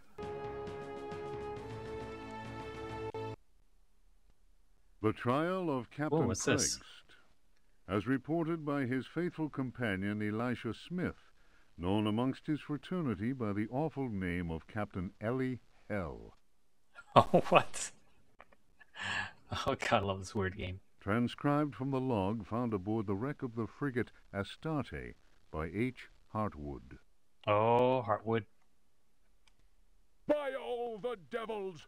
Roared Prext, glaring at William, the judge. Curse it, Will! It'll take much more than every cannon in the blasted navy to make me change me mind. You're the greatest blackguard that ever joined our fraternity. Am I not Prext, captain of the Astarte, and bloodiest villain in all the 7 seas? Well, that's dramatic. Bloody Ezek, they call me. And you think I'll tell you where I hid my treasure? The tribunal of the Corsairs' fraternity murmured at this. Prext was indeed all he claimed. The judge, One-Eyed William, slammed his fist on the table and silence was restored. Shut your mouth, Prext! Oh, One-Eyed William should have had a way better voice than that. Shut your mouth, Prext! You didn't pay the fraternity its rightful share, and that means only one thing. You'll hang by the neck from a yardarm, you scurvy cur! Wow, dude doesn't pay his, fees and just hang him. It's like a really terrible HOA. Here's the rope twisted by Satan himself. You threaten me, Will. Many a man better than yourself has lived to regret holding a cutlass in my face. You'll be begging for mercy, mark my words. My words. That shook One-Eyed William, and no mistake. Danny waved his hook in the air and shouted, Prext was always a loudmouth. The law says we hang him. The jurors took up the cry, Hang him! Oh, wow. That's a fair trial. It was Pregst's turn to slam his fist on the table. He threw back his head and roared with laughter. You fools! You want to kill what will never die? Try it! Once more, the assembled Corsairs murmured. There was unease in the air. They remembered what happened to Chuck, the gizzard slitter. Oh my God. The man who opened his mouth once too often.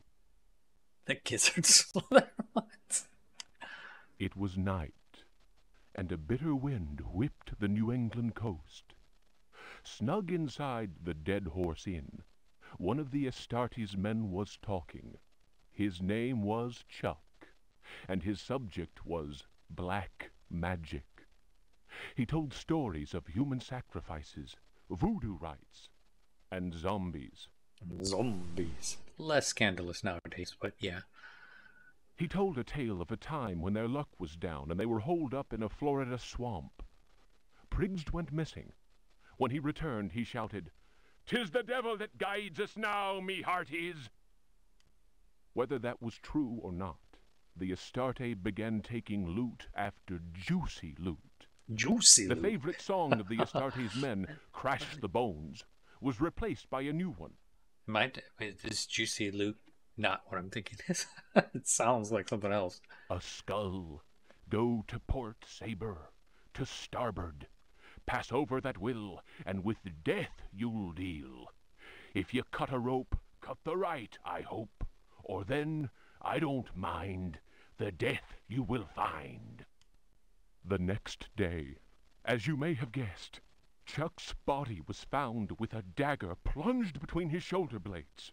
Chuck's face was fixed in a ghastly grin. Molten lead had been poured down his throat. Oh, God. Oh, that's horrid. Whatever way things happened next. Hold on.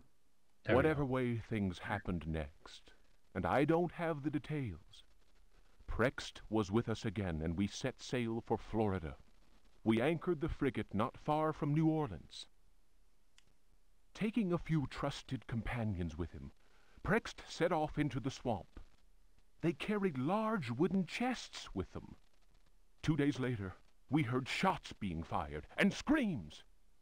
Prext arrived soon after that and claimed they'd been attacked by alligators.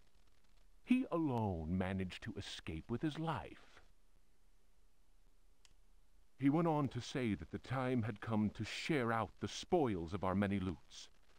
I was given command of the Astarte, while Prext handed 3 chests over to the crew. The chests were full of gold and precious gemstones. The rum flowed that night, and the stars shone bright. All at once, I noticed a tall man dressed in black. Prext introduced him to me. "Here's a hardy mate. You can call him Keith." You can call him Keith? He could tell. Prext laughed Classic loudly pirate and held name. up a roll of parchment. "And his hideout, none better." Keith? This is Bob. The parchment fell to the ground, partly unrolling. I noticed what seemed to be a map of underground tunnels, a veritable maze of caverns. Prext continued, "I'm giving up the pirate's life. The Astarte's in your hands now, my lad. She's a fine ship, and my reputation goes with her. Should any man call me coward, then break his head for me. I'm leaving you only because I found a treasure more precious than the purest of gold." That laugh. Keith spoke to him then. "It is midnight. They are ready, and we must go."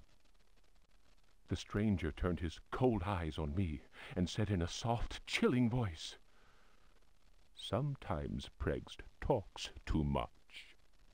Forget what he just said, and maybe you'll live."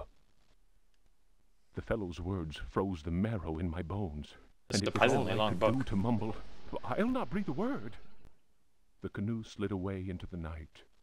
Their torches disappeared in the distance of the swamp. My snoring companions didn't hear the insidious rhythm of far-off drums. He'll not breathe a word except for everything he wrote in his book. Okay. Let's chuck that book, because we're not trying to keep stuff we don't need. It's got an arm on him. Those Dementia Particulis, throw.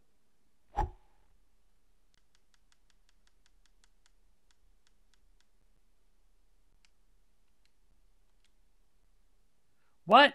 I had a gun on me this whole time? Was in a box. I didn't think to open the box.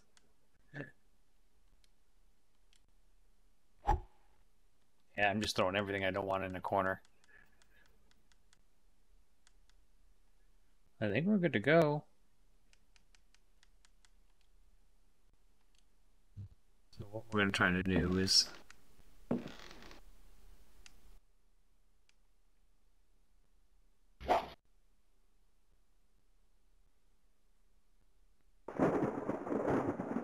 Oh, snap. Whatever that is worked.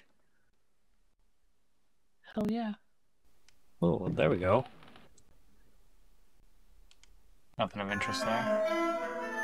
I love that it plays that random discordant music just to mess with you.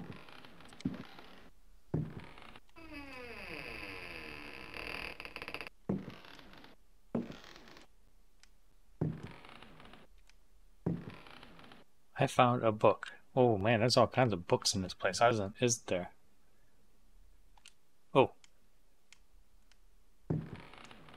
Nope, we want to search. No. Nothing important. Oh, a clock, always fun. Is there anything with the clock? Oh shit, there is.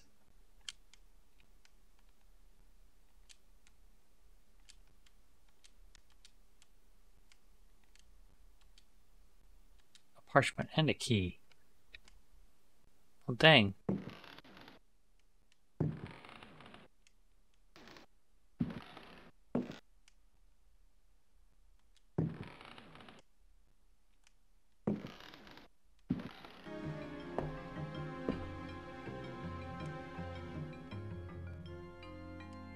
Oh, is there a bucket of water? Oh. I threw away most. Oh, I have the jug. Oh, yeah, that's right. Put some water in the jug.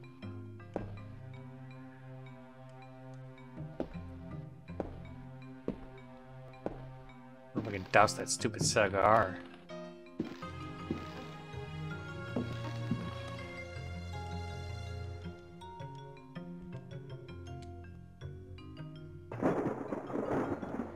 Yes!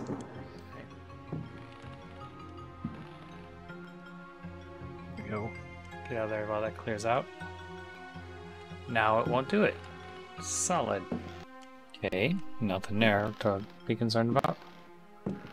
Oh, it poked. Trusted though, that's nice. Don't fight it, dude. Search it. Found a record. Take. Found a book. Can't carry anything else. Well, what if we do this? I'm gonna have to do another book. Alright, let's do Creatures of the Night, guys. Look, We did that part. monstrosity. Ooh. You who read me know that night engenders monsters and that night creatures exist. The accursed book of Abdul al-Hazred is clear on this matter. Oh, of course. That is not dead which can eternal lie. Unhappy he who knows that book. Unhappy he whose eyes alight upon that foulest of texts. Unhappy he who implores the standing stones, for he will free the powers of darkness. Yeah, I figured all that was going to happen. Of the pit. Stagnant waters are like the memory of men.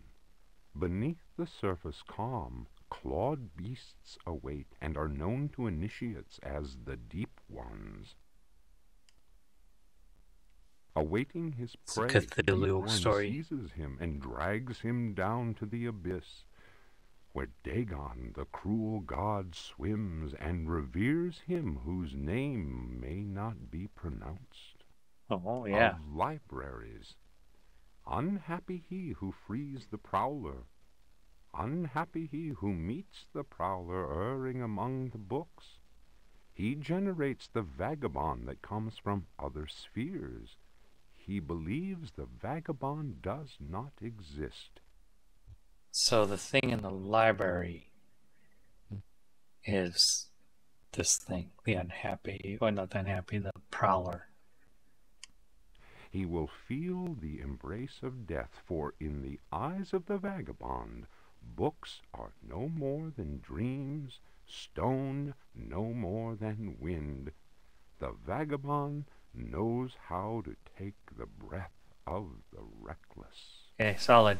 That doesn't help me. Of strife. He who speaks does not know, and believes he is able to kill the creatures of the night. Folly. Evil is conjured up by science and secrecy.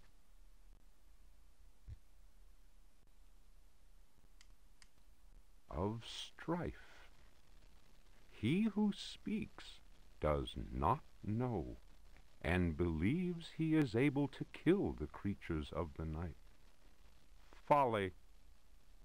Evil is conjured up by science and secrecy. He who prowls among books of Oh, strife. it doesn't break easy, okay. He who prowls among books will perish by the blade. He who flies in the dark caverns will scream in fear. He who swims in the depths will evaporate. But he who believes he knows nothing. He who knows says nothing. Yeah, that's fun. Of strife. He who speaks does not He who prowls know, over the books will and perish by the believes blade. He is able to kill the creatures of the night. He Folly. who flies in the dark caverns Evil will is scream and fear. conjured up by So these are clues. I of just don't know what death. they are. Oh God, there's more. There are domains more terrible than death. That is not dead which can eternal lie. Each creature is conjured up and is not dead, but returns to the origins. A monster, a science. Steel kills the vagabond who never dies. Okay. Translator's note. Here ends the manuscript of Hubertus, who died in the library of the convent of Teruella in the year of our Lord 1666. Requiescat in pace. Okay. That doesn't help me. Well, it did maybe kind of a little.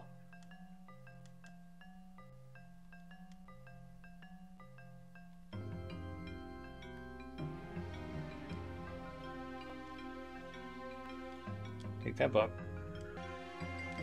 Use. Oh, the records play something. So the records, you can play them. What was this one? Use. Posthumous Opus 6, number 1. Take.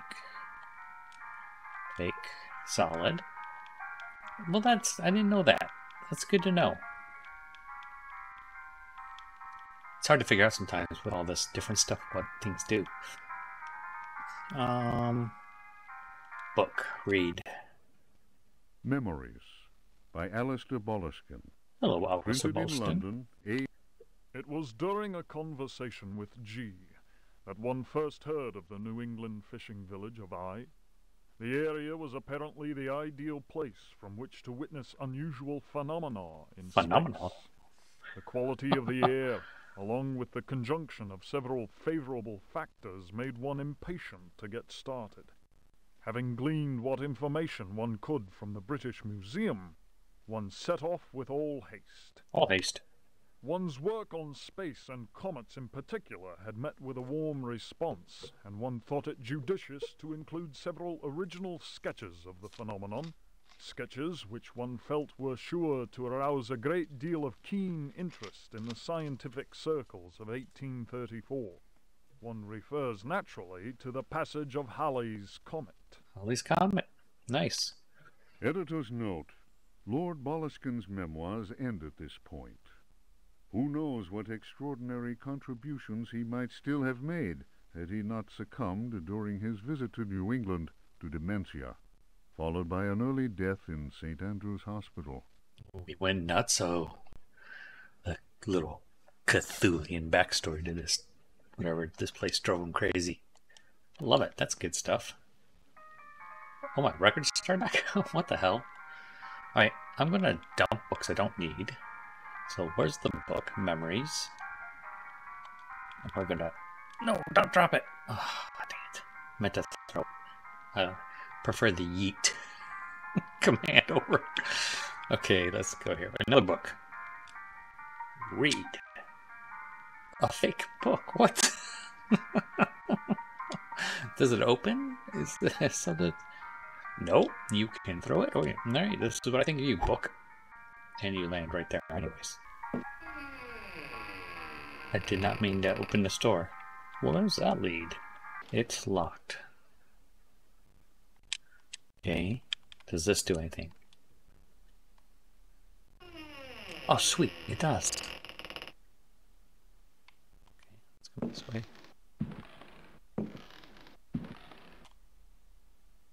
Always wondering if I could throw the windows open and See some... Oh! Nothing important. Get back to the front of it. There's going to be anything important. It's definitely going to be in the front of it. Nope. Nothing important. Hey, what's up there? Is that the niece? I wonder if that's the niece.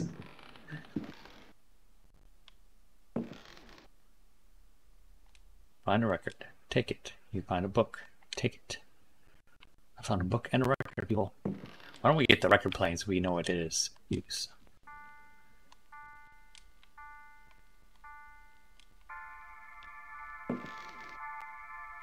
I didn't see what it was called. Safin's Dance of Death.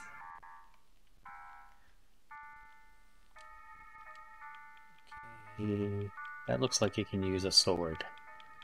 Let's use the one that breaks easy. Sweet. That's called instincts, people. Not gaming instincts. I don't want to go into that horrible basement yet, though.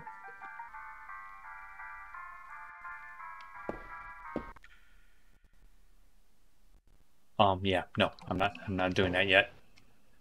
I'm not doing that yet. We'll deal with that in a hot second. So we need to go find those dancers. I'm betting that's what the music's for. Oh yes, the dance hall. Now we're gonna play the Dance of Death, I guess. We'll play the in order.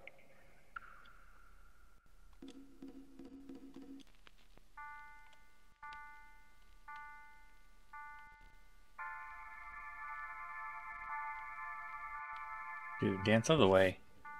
Don't hit me. Spooky ghost people. Or mannequins, or whatever the hell you are. Come on, you're killing me. Take that.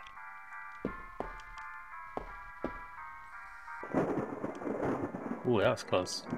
So I got the record. I got it. Another key, dummy. It might be the key to that other door, you dum-dum. Are they gone?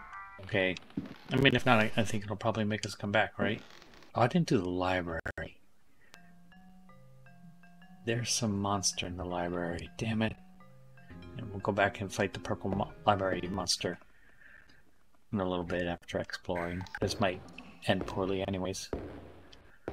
Oh, you know, before that, we're going to need to read another excerpt from the Mystery Examiner. This article, we read it under the lantern thing, is Paint and Canvas, K.W. Limerick's Chronicle.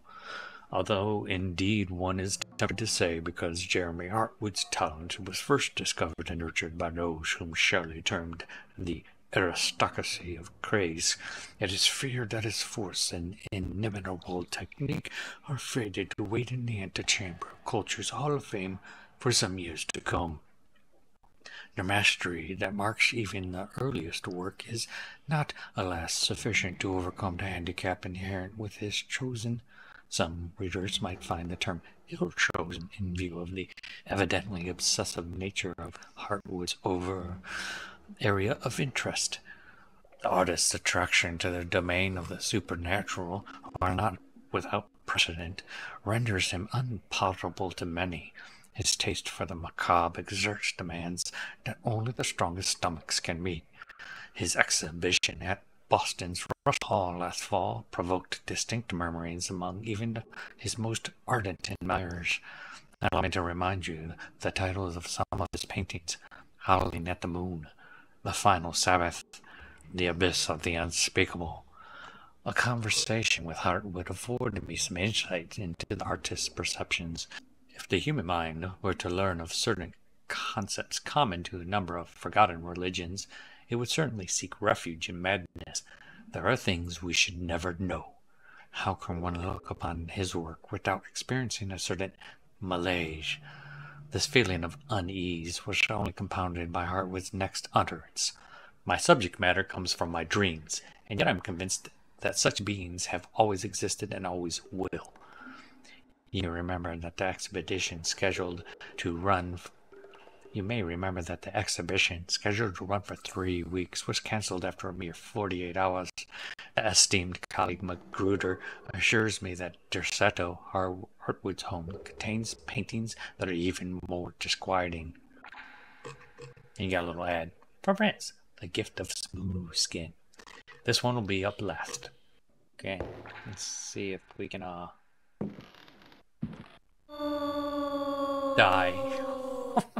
Oh no!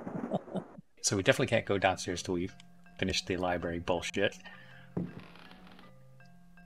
don't even remember how to get to the library at the current moment. I don't want a pot of human whatever either. So it said something about steel being this thing's nemesis in one of those books. So let's... Where's my sword? I assume the sword is steel. It runs funny. I do love that.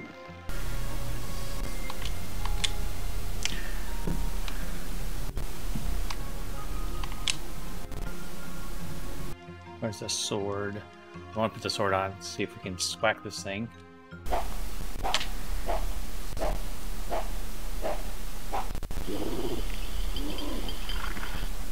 Okay, we got a search in here, right?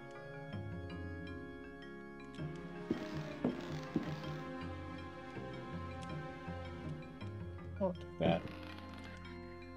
Run, dummy!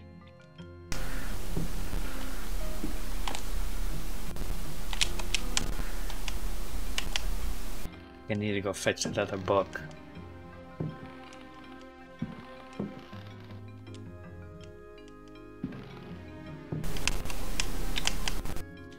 Where did I put it?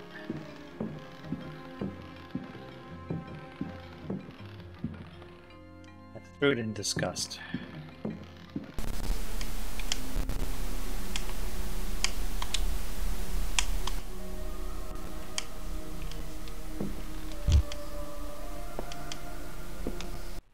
Alright, what are we doing here? Oh, we're gonna have to move with a little bit of a haste.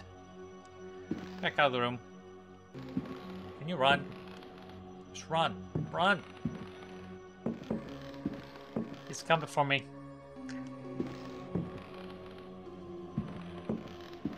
Yikes. Get away, dude. Why does he move so fast? Run, dummy.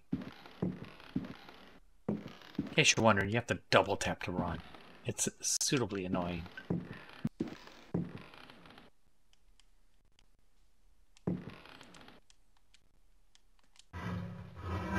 Oh yeah. Sweet. Get out in there, buddy. Oh, it's tinkling and whatever. Oh, talisman. Perfect timing for that music. Is that dude coming? Is he coming to get me? What do we got here? Oh, a dagger. Curvy one. I like it. Oh, and an apple knife. Oh, is it another dagger? More reading. Jesus Christ. They give me so much stuff. Hey, that's a... Is that a steel dagger? I think it is. Hey, you little blob. Where are you? Just wanna talk with you. Just talk with my knife. Oh yeah, you bitch. Ah, oh yeah. Okay, we got a lot of books. What's the first thing we read? All right. Oh my God, we got a lot of books. Oh, get out of here! Oh, not where I'm standing. Dumbass.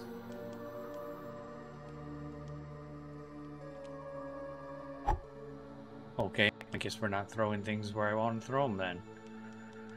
Alright, book one. If Rocks Could Talk, or The Story of a Louisiana Plantation by the Marquise de Chamfray. Interesting. After the criminal selling off of Florida by the foul usurper, my father elected to remain in this inhospitable land, where we were free at least to express our royalist feelings, and Royalist hope our feelings. country would come to its senses. In 1818, a certain Pickford bought up Ledoux's land after the poor fellow had ruined himself in unfortunate speculation.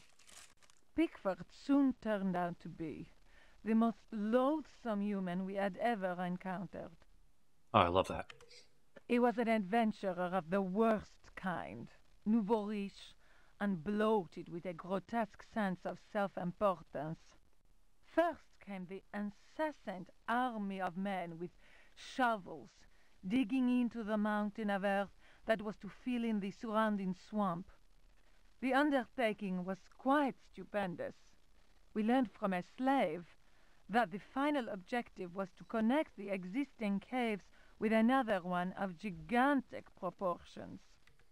Racked by a mania of persecution, Elia Pickford constantly fired his workers and hired new ones. He did all he could to keep anyone from learning about his plans. My father was amused and said, "The poor fool will end up getting lost in his own cave." But the walls went up, and tongues started wagging. Our detestable neighbor had been a sailor, a ruffian grown rich on questionable trade. Distasteful stories were told of him. So this is the pirate captain, right? When the work was finished, Pickford invited us to the opening of his rambling mansion, which he named Derceto. My father asked what the strange name meant. Pickford answered, "Derceto reminds me of Astarte, the fertility goddess. Around here, the name is Shub-Niggurath. I believe that a name so steeped in evil should be said aloud came as not such a shock to my father, as he himself confided in me some while later. We left immediately." In June of 1862, Derceto was burned down in unexplained circumstances. It was undoubtedly the deed of some jealous Yankee or another. It was amazing to watch the servants rushing into the flames to try and save their bullet-riddled master. After that terrible night, Derceto fell into ruin. Its blackened walls were soon overgrown, as human-built works always are, by ever-present nature. In 1875, the property was eventually bought by a gentleman whose name was Howard Atwood.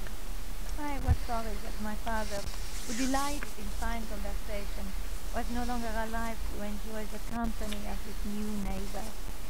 Learned and well-versed in history, he had made a particular study of piracy. It was Atwood who told me that Pickford had commanded a ship that flew the flag of piracy. That explained the scoundrel's great wealth. I was right. Atwood was fascinated by Pickford and undertook a great deal of research in an attempt to find some treasures that he was convinced the pirate had hidden. He went through the ruins inch by inch. He then had the burnt-out house rebuilt exactly as it had been, and refurbished the library that had miraculously escaped the flames on the night of the Great Fire. Atwood set about studying every volume in that library, and often talked to me of his research. He was a handsome widower, deeply attached to his son Jeremy, who was later to become a professional artist. Atwood worked That's a long book. incessantly, first from the room I offered him, then from his own freshly restored home, which he rebaptized Derceto.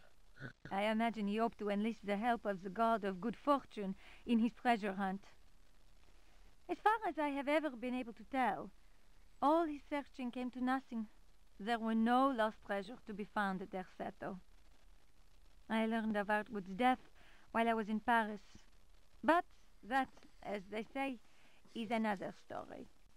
No, that was pretty long. But nice backstory. I love lore games. Oh, I didn't read this book? this one? I just want to get the names out. So Fragments of the Book of Abdul. what's that? In the antique city of dead Relaya, Cthulhu. Cthulhu dreams and Yes. waits. In the pit of time, the unspeakable lies in wait.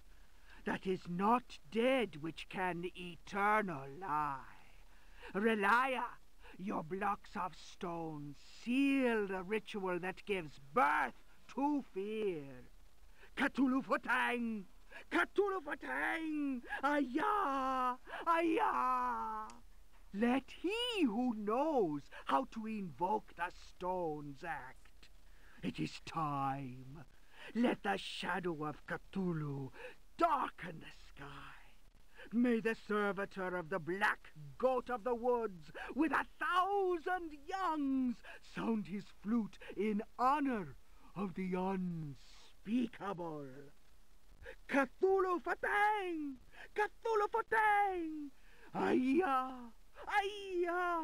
May he who may not be named cast his withering gaze upon the unbeliever. For he is the door, the key, and the guardian of the door, and holds you now in his immense power. Oh, I love it. We're going full Cthulhu now. Oh, yeah. Fragments of the Book of Abdul, Story of Louisiana, a parchment. Let's see what the parchment says. The Book of Yael. Signs of Stone. Eucharistic Rituals of Forbidden Cults. Oh my goodness. Texts collated by Monsignor Vacher, legate in the Curia of the Vatican. Oh, love it when they throw in things like religious, like understanding of the Cthulhian. Numerous devilish cults speak of monstrous creatures called the Old Ones. These supernatural... We're going to read this stuff later. Parse this out later. Juan Luis Jorge, De Biblioteca. Reflections on the power of the verb in certain texts. Archaeos Publications, 1919, Stafford. Translation does not alter the occult power contained within such forbidden texts. Interesting. The malevolent energy is in no way diminished.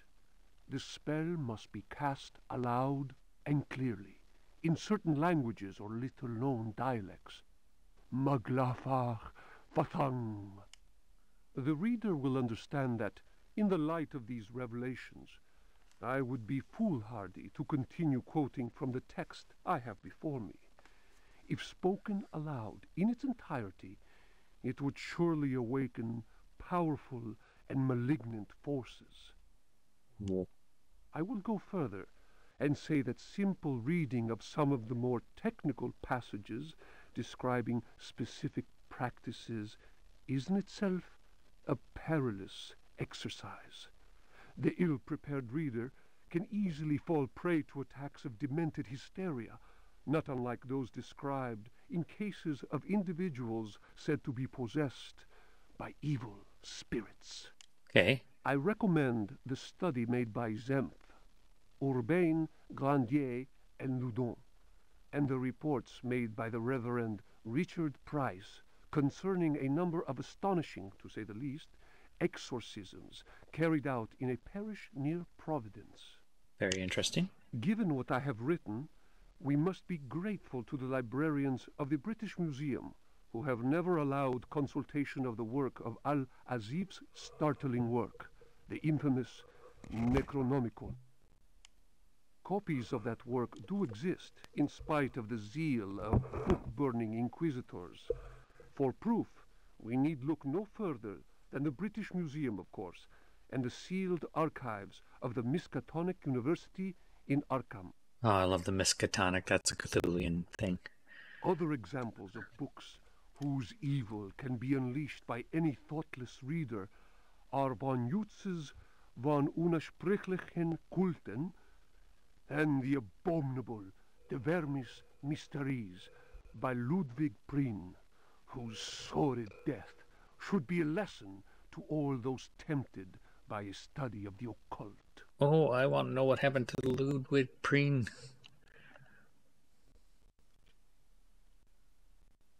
Oh no, my lamp is out of juice. I'm so stupid. I left my lamp on the whole time. Ludwig Preen.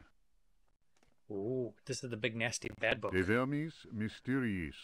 This is the one's really bad. Nomine invocatoris si non sanctificatus es cave. De vermis mysteriis non absolvo folem legendum fatum et eum versus. No, this matters to me. Tibi magnum inominandum signa stellarum nigrarum et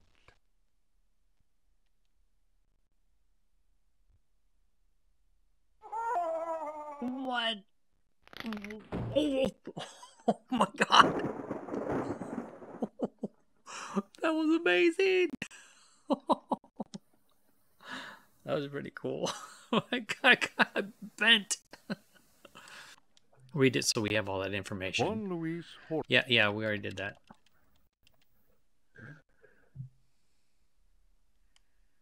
And then we read this book down here.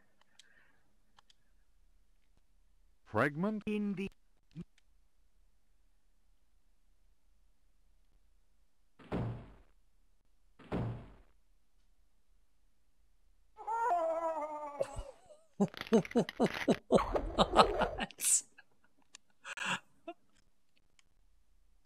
Did that hurt him? That hurt him. All right, we'll read more later. Right now, let's just get this business handled. What happened to that fancy knife I had?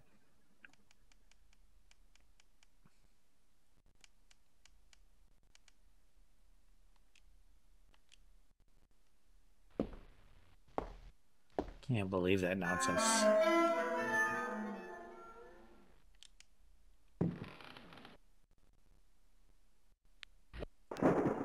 Gotcha.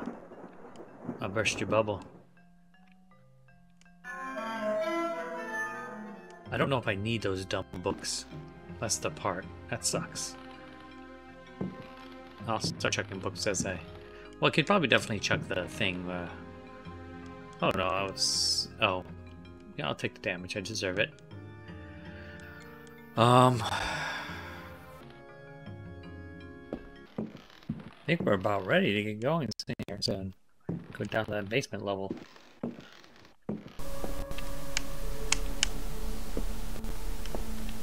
We're gonna make our way back down here finally. Get down there.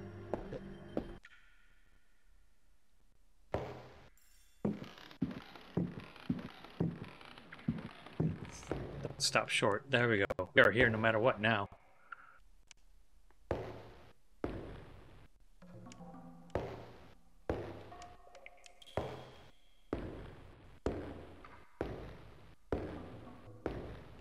This is the caves that they dug out, I assume. They look more like roots, but whatever. It's actually kind of hard to tell what is somewhere I can go and what is somewhere I can't go.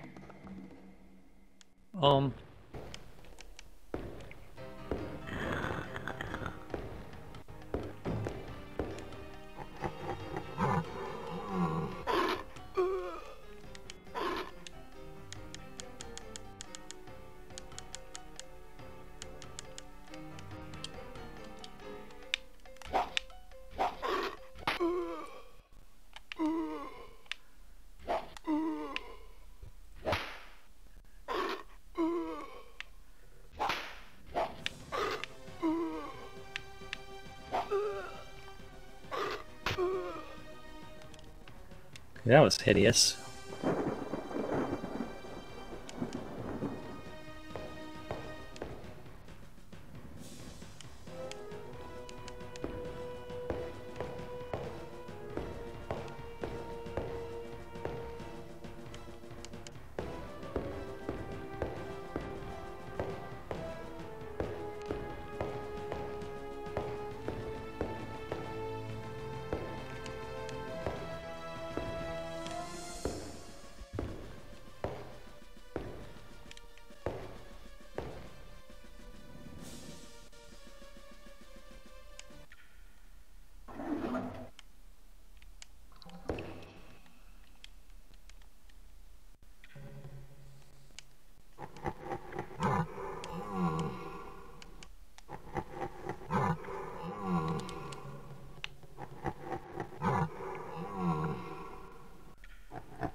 God, that took a lot of bullets.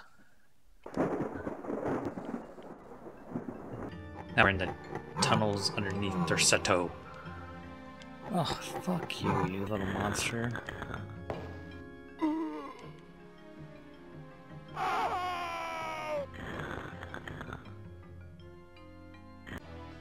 Look at that. It's terrible polygon work.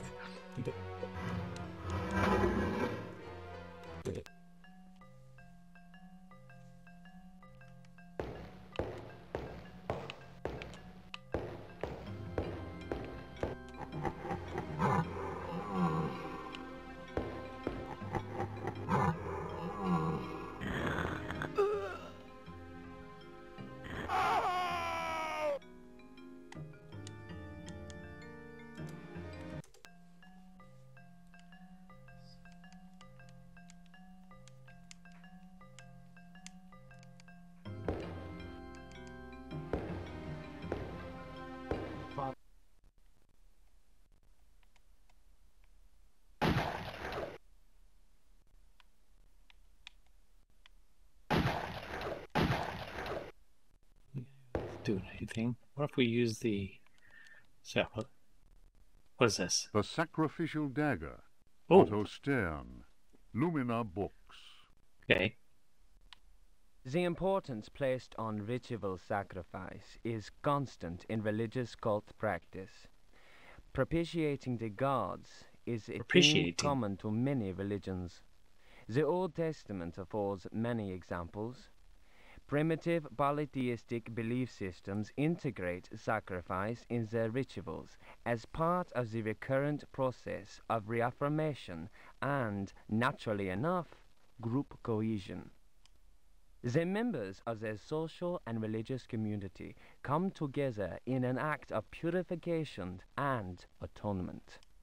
It would be erroneous to imagine the act of human sacrifice linking priest, offering, and God, C.F. Manzetti, stone cults, as anything less than a vital focusing of the group's faith.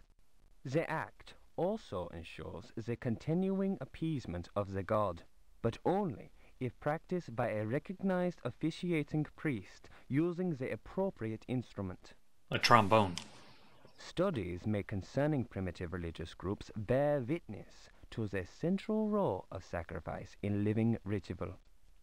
My own work in the field of ethnopsychology brought me into contact with a sorcerer living in the region of Arkham. There we go. He introduced me to the rite of steel, linked to a ceremony known as adoring the black goat of the woods with 1,000 youngs. The god being adored is known as the vagabond. Oh, I murdered him. Here, the dagger's role, which allows the life breath to pass from one dimension to another, is essential. The vagabond is a frightening figure. It was really not that frightening. Where he wants, and to kill those who have displeased the goat god, for whom he acts as a go-between. The goat is clearly a fertility god. The priest, having spoken the invocation, must choose the appropriate dagger for the sacrifice. The knife with a sinusoidal blade that must be dipped 7 times on night when the moon is full, in water that has been distilled 100 times, will be laid aside, since it would send the vagabond back into his own dimension. See illustration. The priest will rather choose the dagger with a curved blade. That is more appropriate for slitting of the lamb's throat. This act transfigures the sorcerer priest and plunges the assembled worshippers into a divine trance. Okay. I meant to equip that dagger.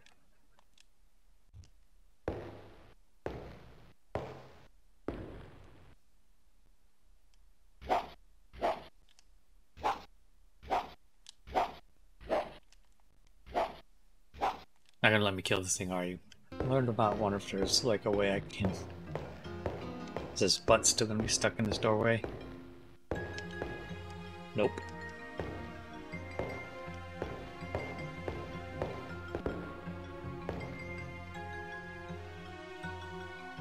Guess that I'm done with that dude.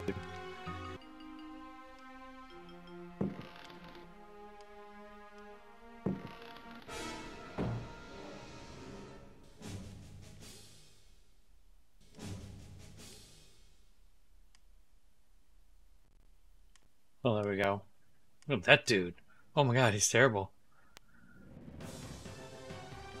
Nope.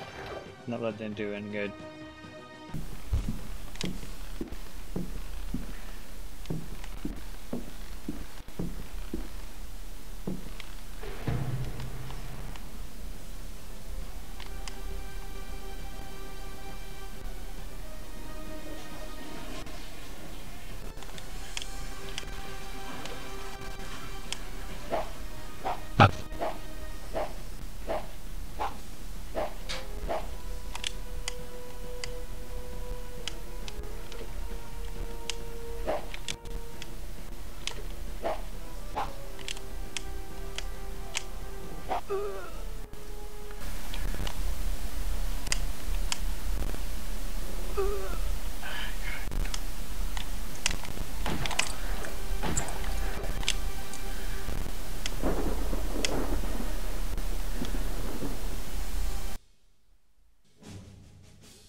Take that, swackadackity-doo. Get away from me with your gross, cloudy hands.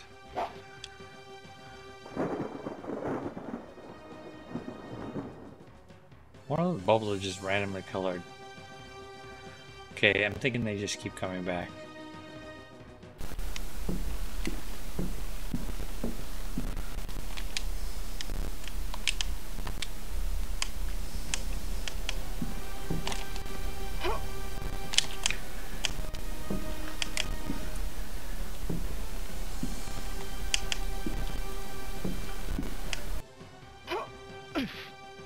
Done with you, dumb.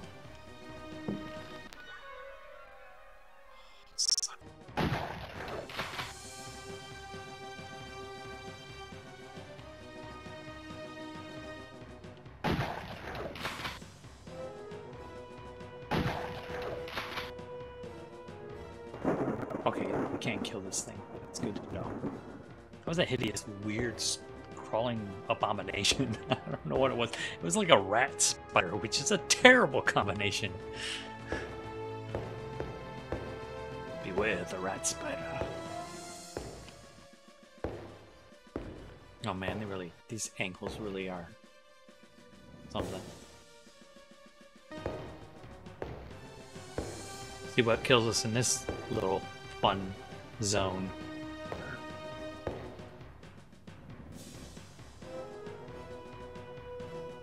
Oh my god, they're jumping puzzles?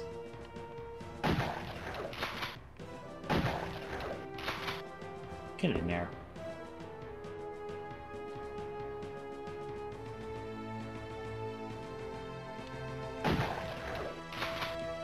Can you hit him? Instead of being a punk. Need some laser line sights on this thing.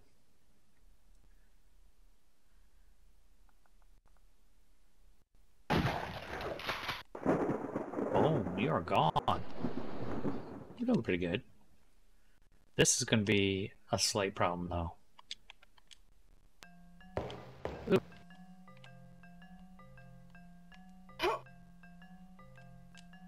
Oh. No, not a double jump, you dumb, super dumb. Okay, let's see what's around here. Oh, it's a little froggy dude.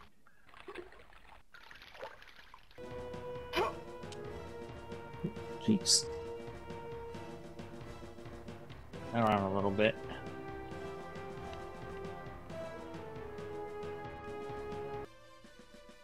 What is that?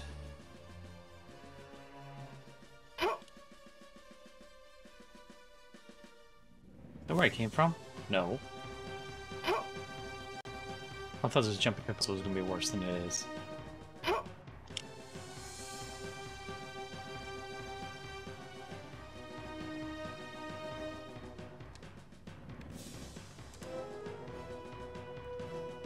Could have been much worse.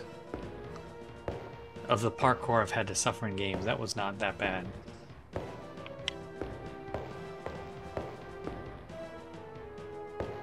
I have a feeling that stupid thing's gonna be here again.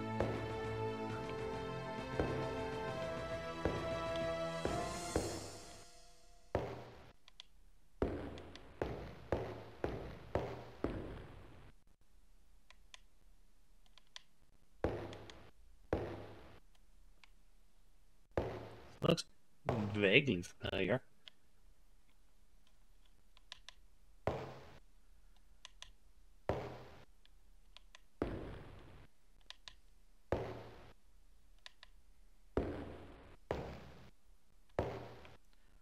What is this? Oh my god, bug scared me.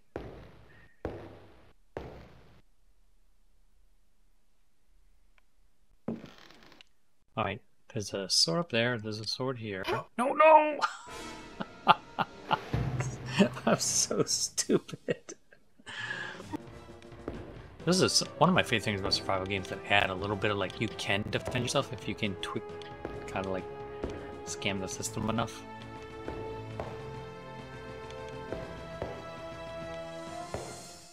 This looks like... Oh. Okay, well, you know, that's fun. There's a spider here. Purple one, too. Straight out of Legend of Zelda.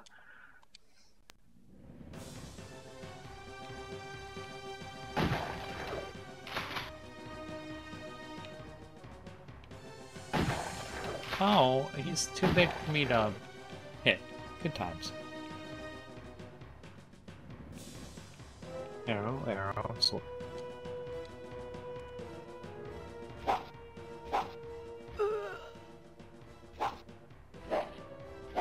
We cannot kill the spider.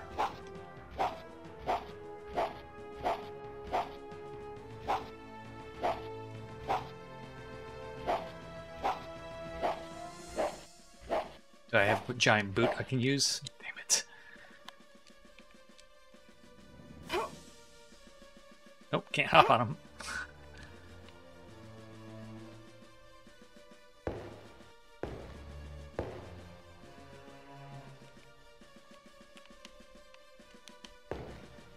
You run, jeez, you are the most terriblest at running. Fighting controls sometimes can be a little bit of an annoyance. Oh, go that way. Come on, dude. Too much to ask for you to...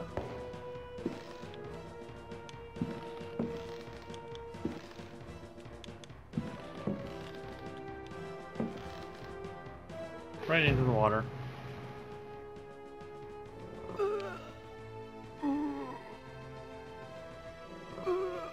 Oh, spot came down and landed on that dude's head.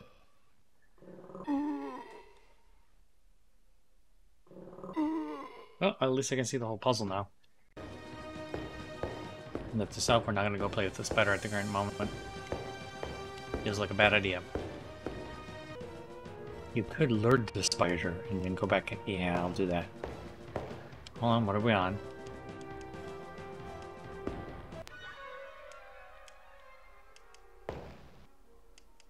I want to make sure he's coming.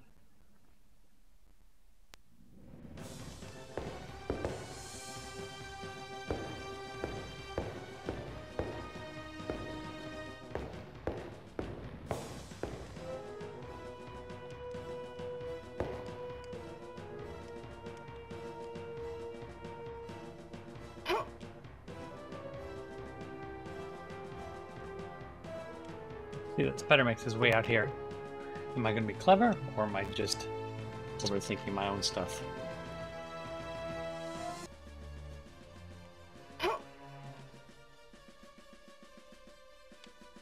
Nope.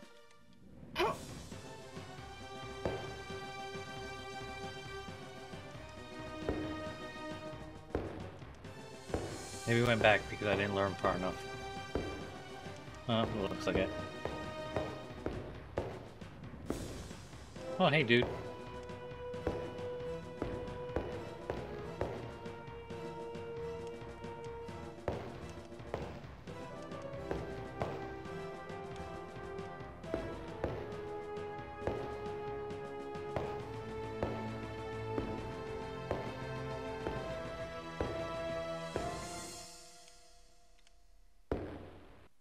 Let's see what this is. Okay, no, don't do that. Let's see, we want to open search.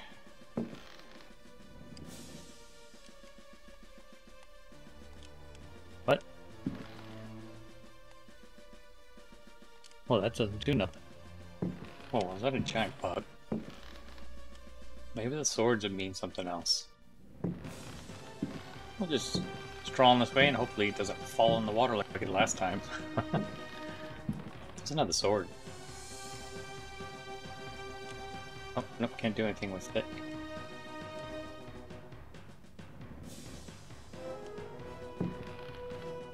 Gotta be careful, I'm getting hit by that damn flying whatever the hell that is.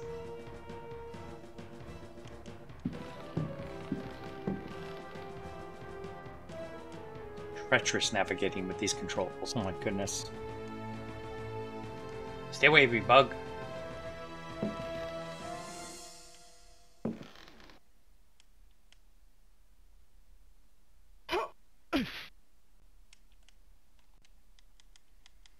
Where's my sword?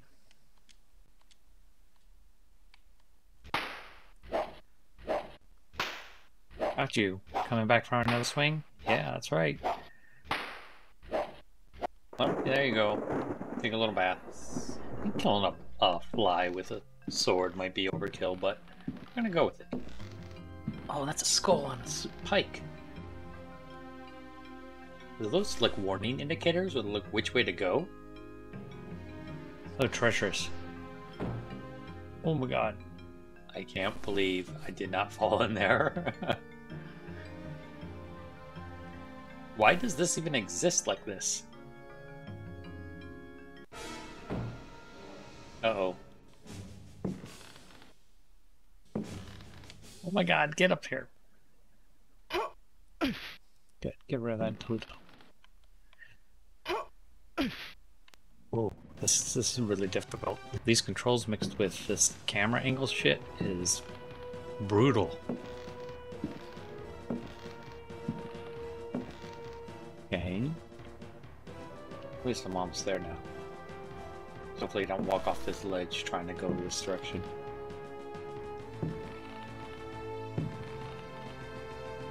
Well, we're gonna do it. We're finding some kind of treasure here? What's going on here? Oh, yeah. Don't like that big stone beneath it. Actually, we'll search. It's locked. Figured that. Got a key here, I think.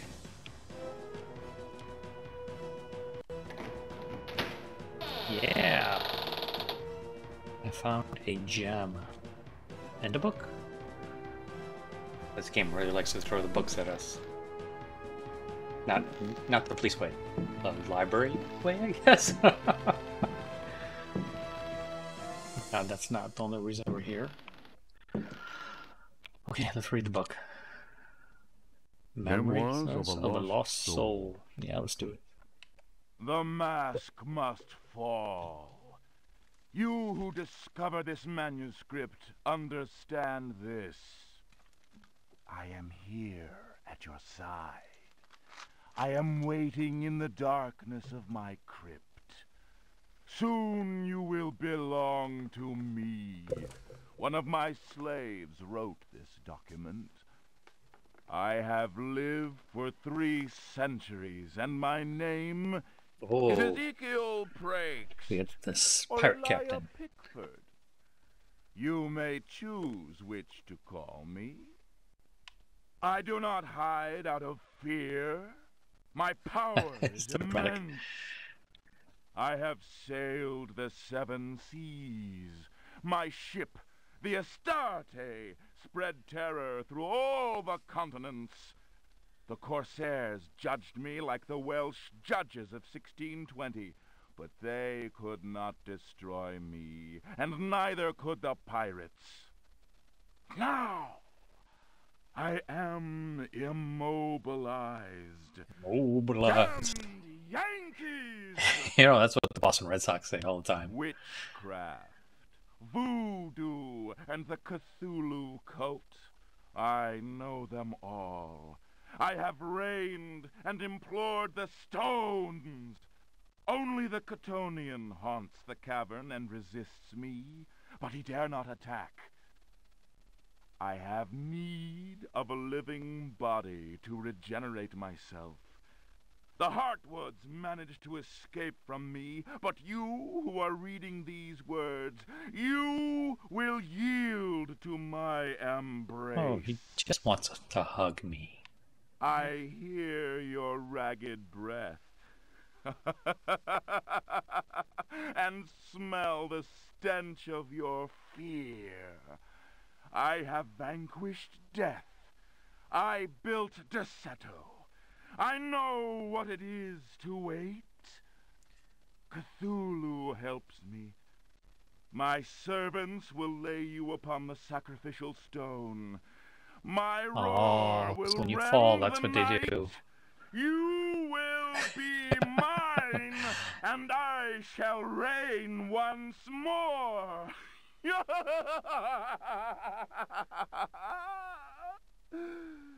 Come to me. That is some insane over-the-top acting. I love it. Okay, there's another one we have to read.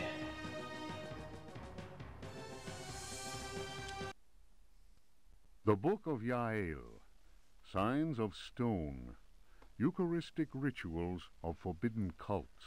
Yeah, sounds good.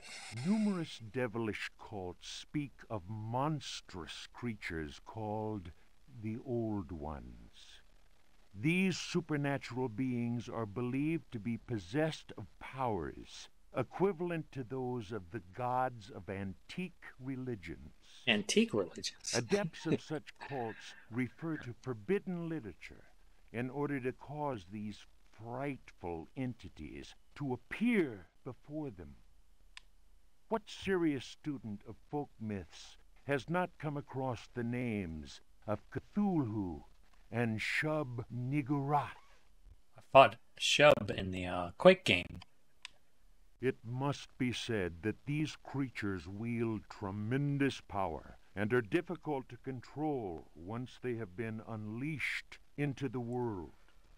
Those who serve He Who Goes in Shadows protect themselves with signs of stone, carved into the walls of houses or engraved on various objects.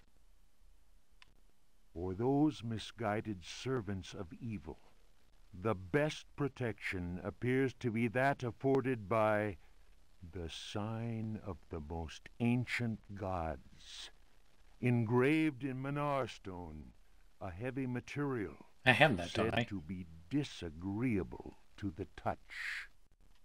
The sinful practices of those who fall into such errors can only lead to the darkest of despair, and are a mortal danger to the soul.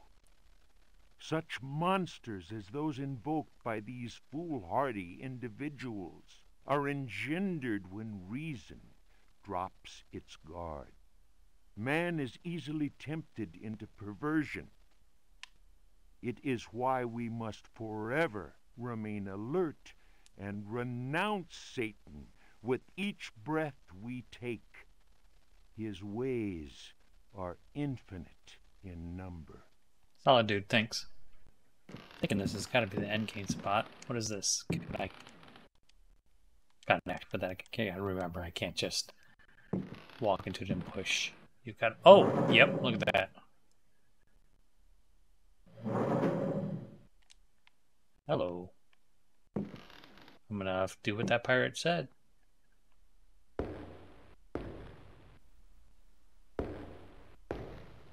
Little room. They need to decorate. They don't even have like paintings, no furniture. A nice little plant for your haunted cavern.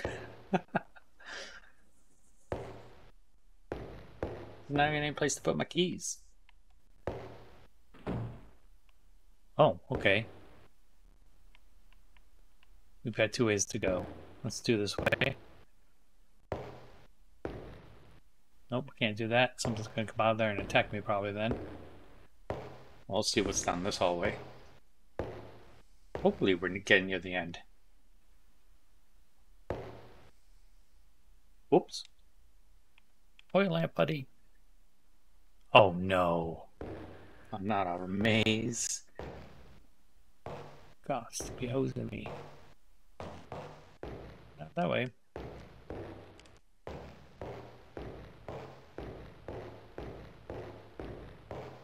I don't know if I'm going the right way or what. I'm just afraid my lamp's going to run out if I do this too long. But I feel like the way this is winding, this is probably the way I need to actually go. Oh, nope. Come back this way. Oh, good lord. Dudes, come on. No, these controls are really hard to control this way. Nope, that way. What the hell is that?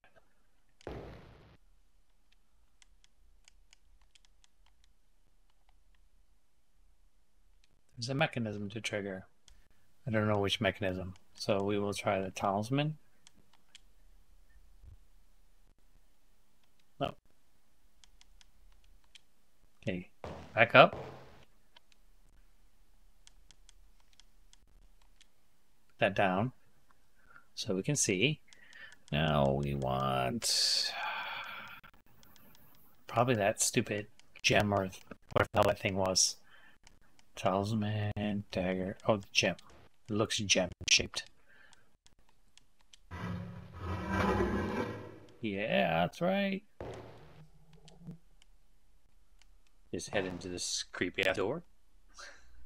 Oh. What is going on here?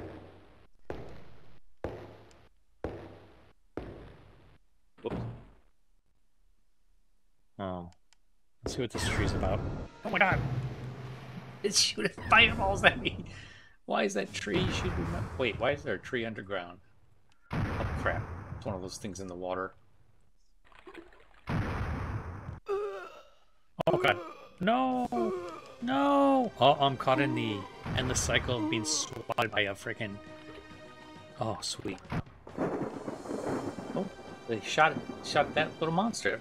Thank you, weird demon tree. Ooh. Yes, we'll take the hook. And you can have this talisman that's supposed to be revolting to touch.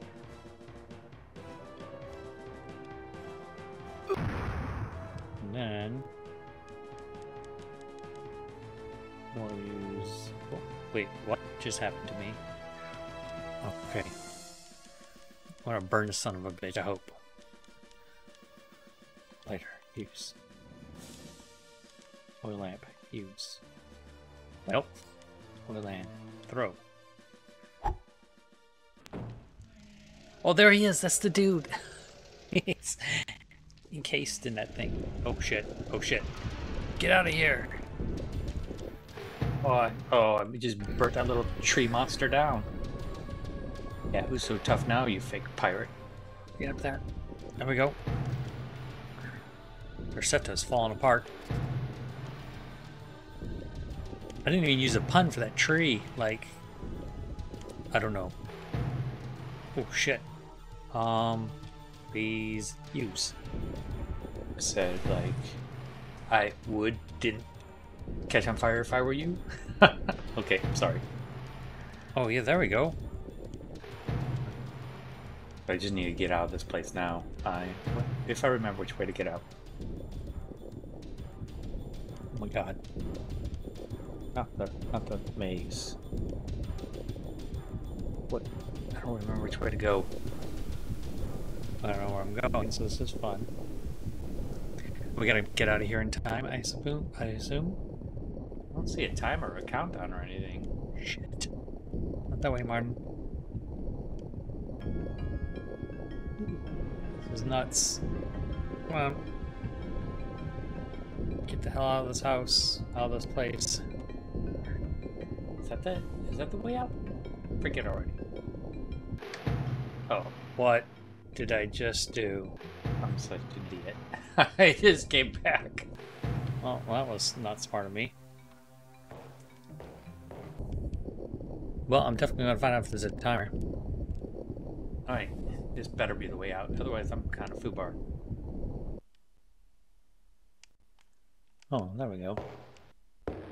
Now, you might want to do more than just walk. Oh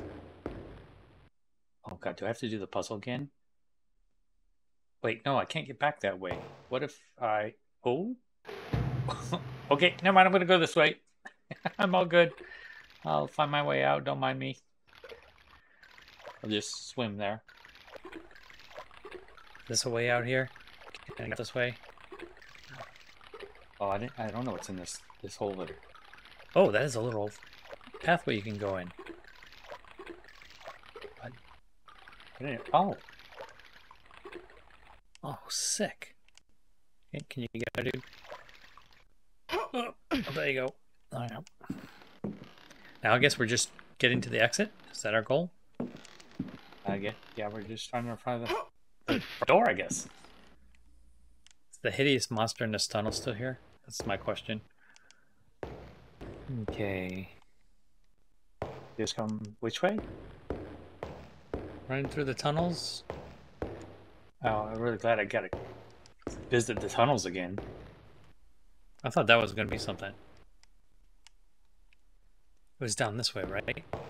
I think I can't get back the normal way. So I have to come down this way, right? That's how you get back out, because the bridge fell apart. That's right.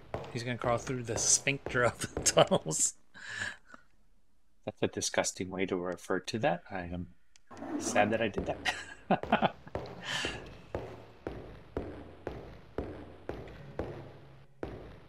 Well, even the rats are gone now. They've had enough of Carnby's shenanigans. Dude, get up the stairs. What are you doing? Stop goofing off. You just defeated a freaking cult. Evil ones, and you're just casually strolling up the stairs? Now, the question is, how do we leave? Is it the front door where they murder you? Okay, if I can remember where that stupid door is. Oh, 1000%. I mean, in theory, I think that's what it's supposed to be. It should be this door on the other side. I can walk through this dark room to get to. Come on. Oh, look, the lights are turned on now. No more spooky nightmare madness. How nice of all the monsters to tidy up before they went. Fix the electricity, turn the lights back on. I don't know that I just went the right way or not. Look at my goofy guy running. Definitely didn't go the right way. Goofy, stride yourself back to the door. I wonder if the thing's in the bathtub. Is still in the bathtub, chilling out, wanting to bite my face? Or did it finish its bath already? No, I gotta know. I gotta know. It's gone. Yeah, so all the creepy is gone. So we just have this extended, not really an escape sequence because there's no timer. Jesus Christ. All I wanted to do was come around the other side because of the moron. I'm an idiot. Not sure how the structure of this house works. But I know the door I want is there. Oh yeah, it's down this hall. Right out the front door, that's where I got stabbed before. Well, I hope. I don't 100% know how this works. Here we go. This is it, people. I am free of the evil house. There he is. Beautiful sunrise day. Cthulhian horrible battles. Apparently he practices gymnastics when he leaves the house. That was the most insane jump kick thing he did. What is this music? This is not appropriate. Okay, whatever. Oh, look at that driver. He's all good to go. This is a funky head. It's a good haircut. Oh, of course. That's so dumb. Oh, that's so dumb.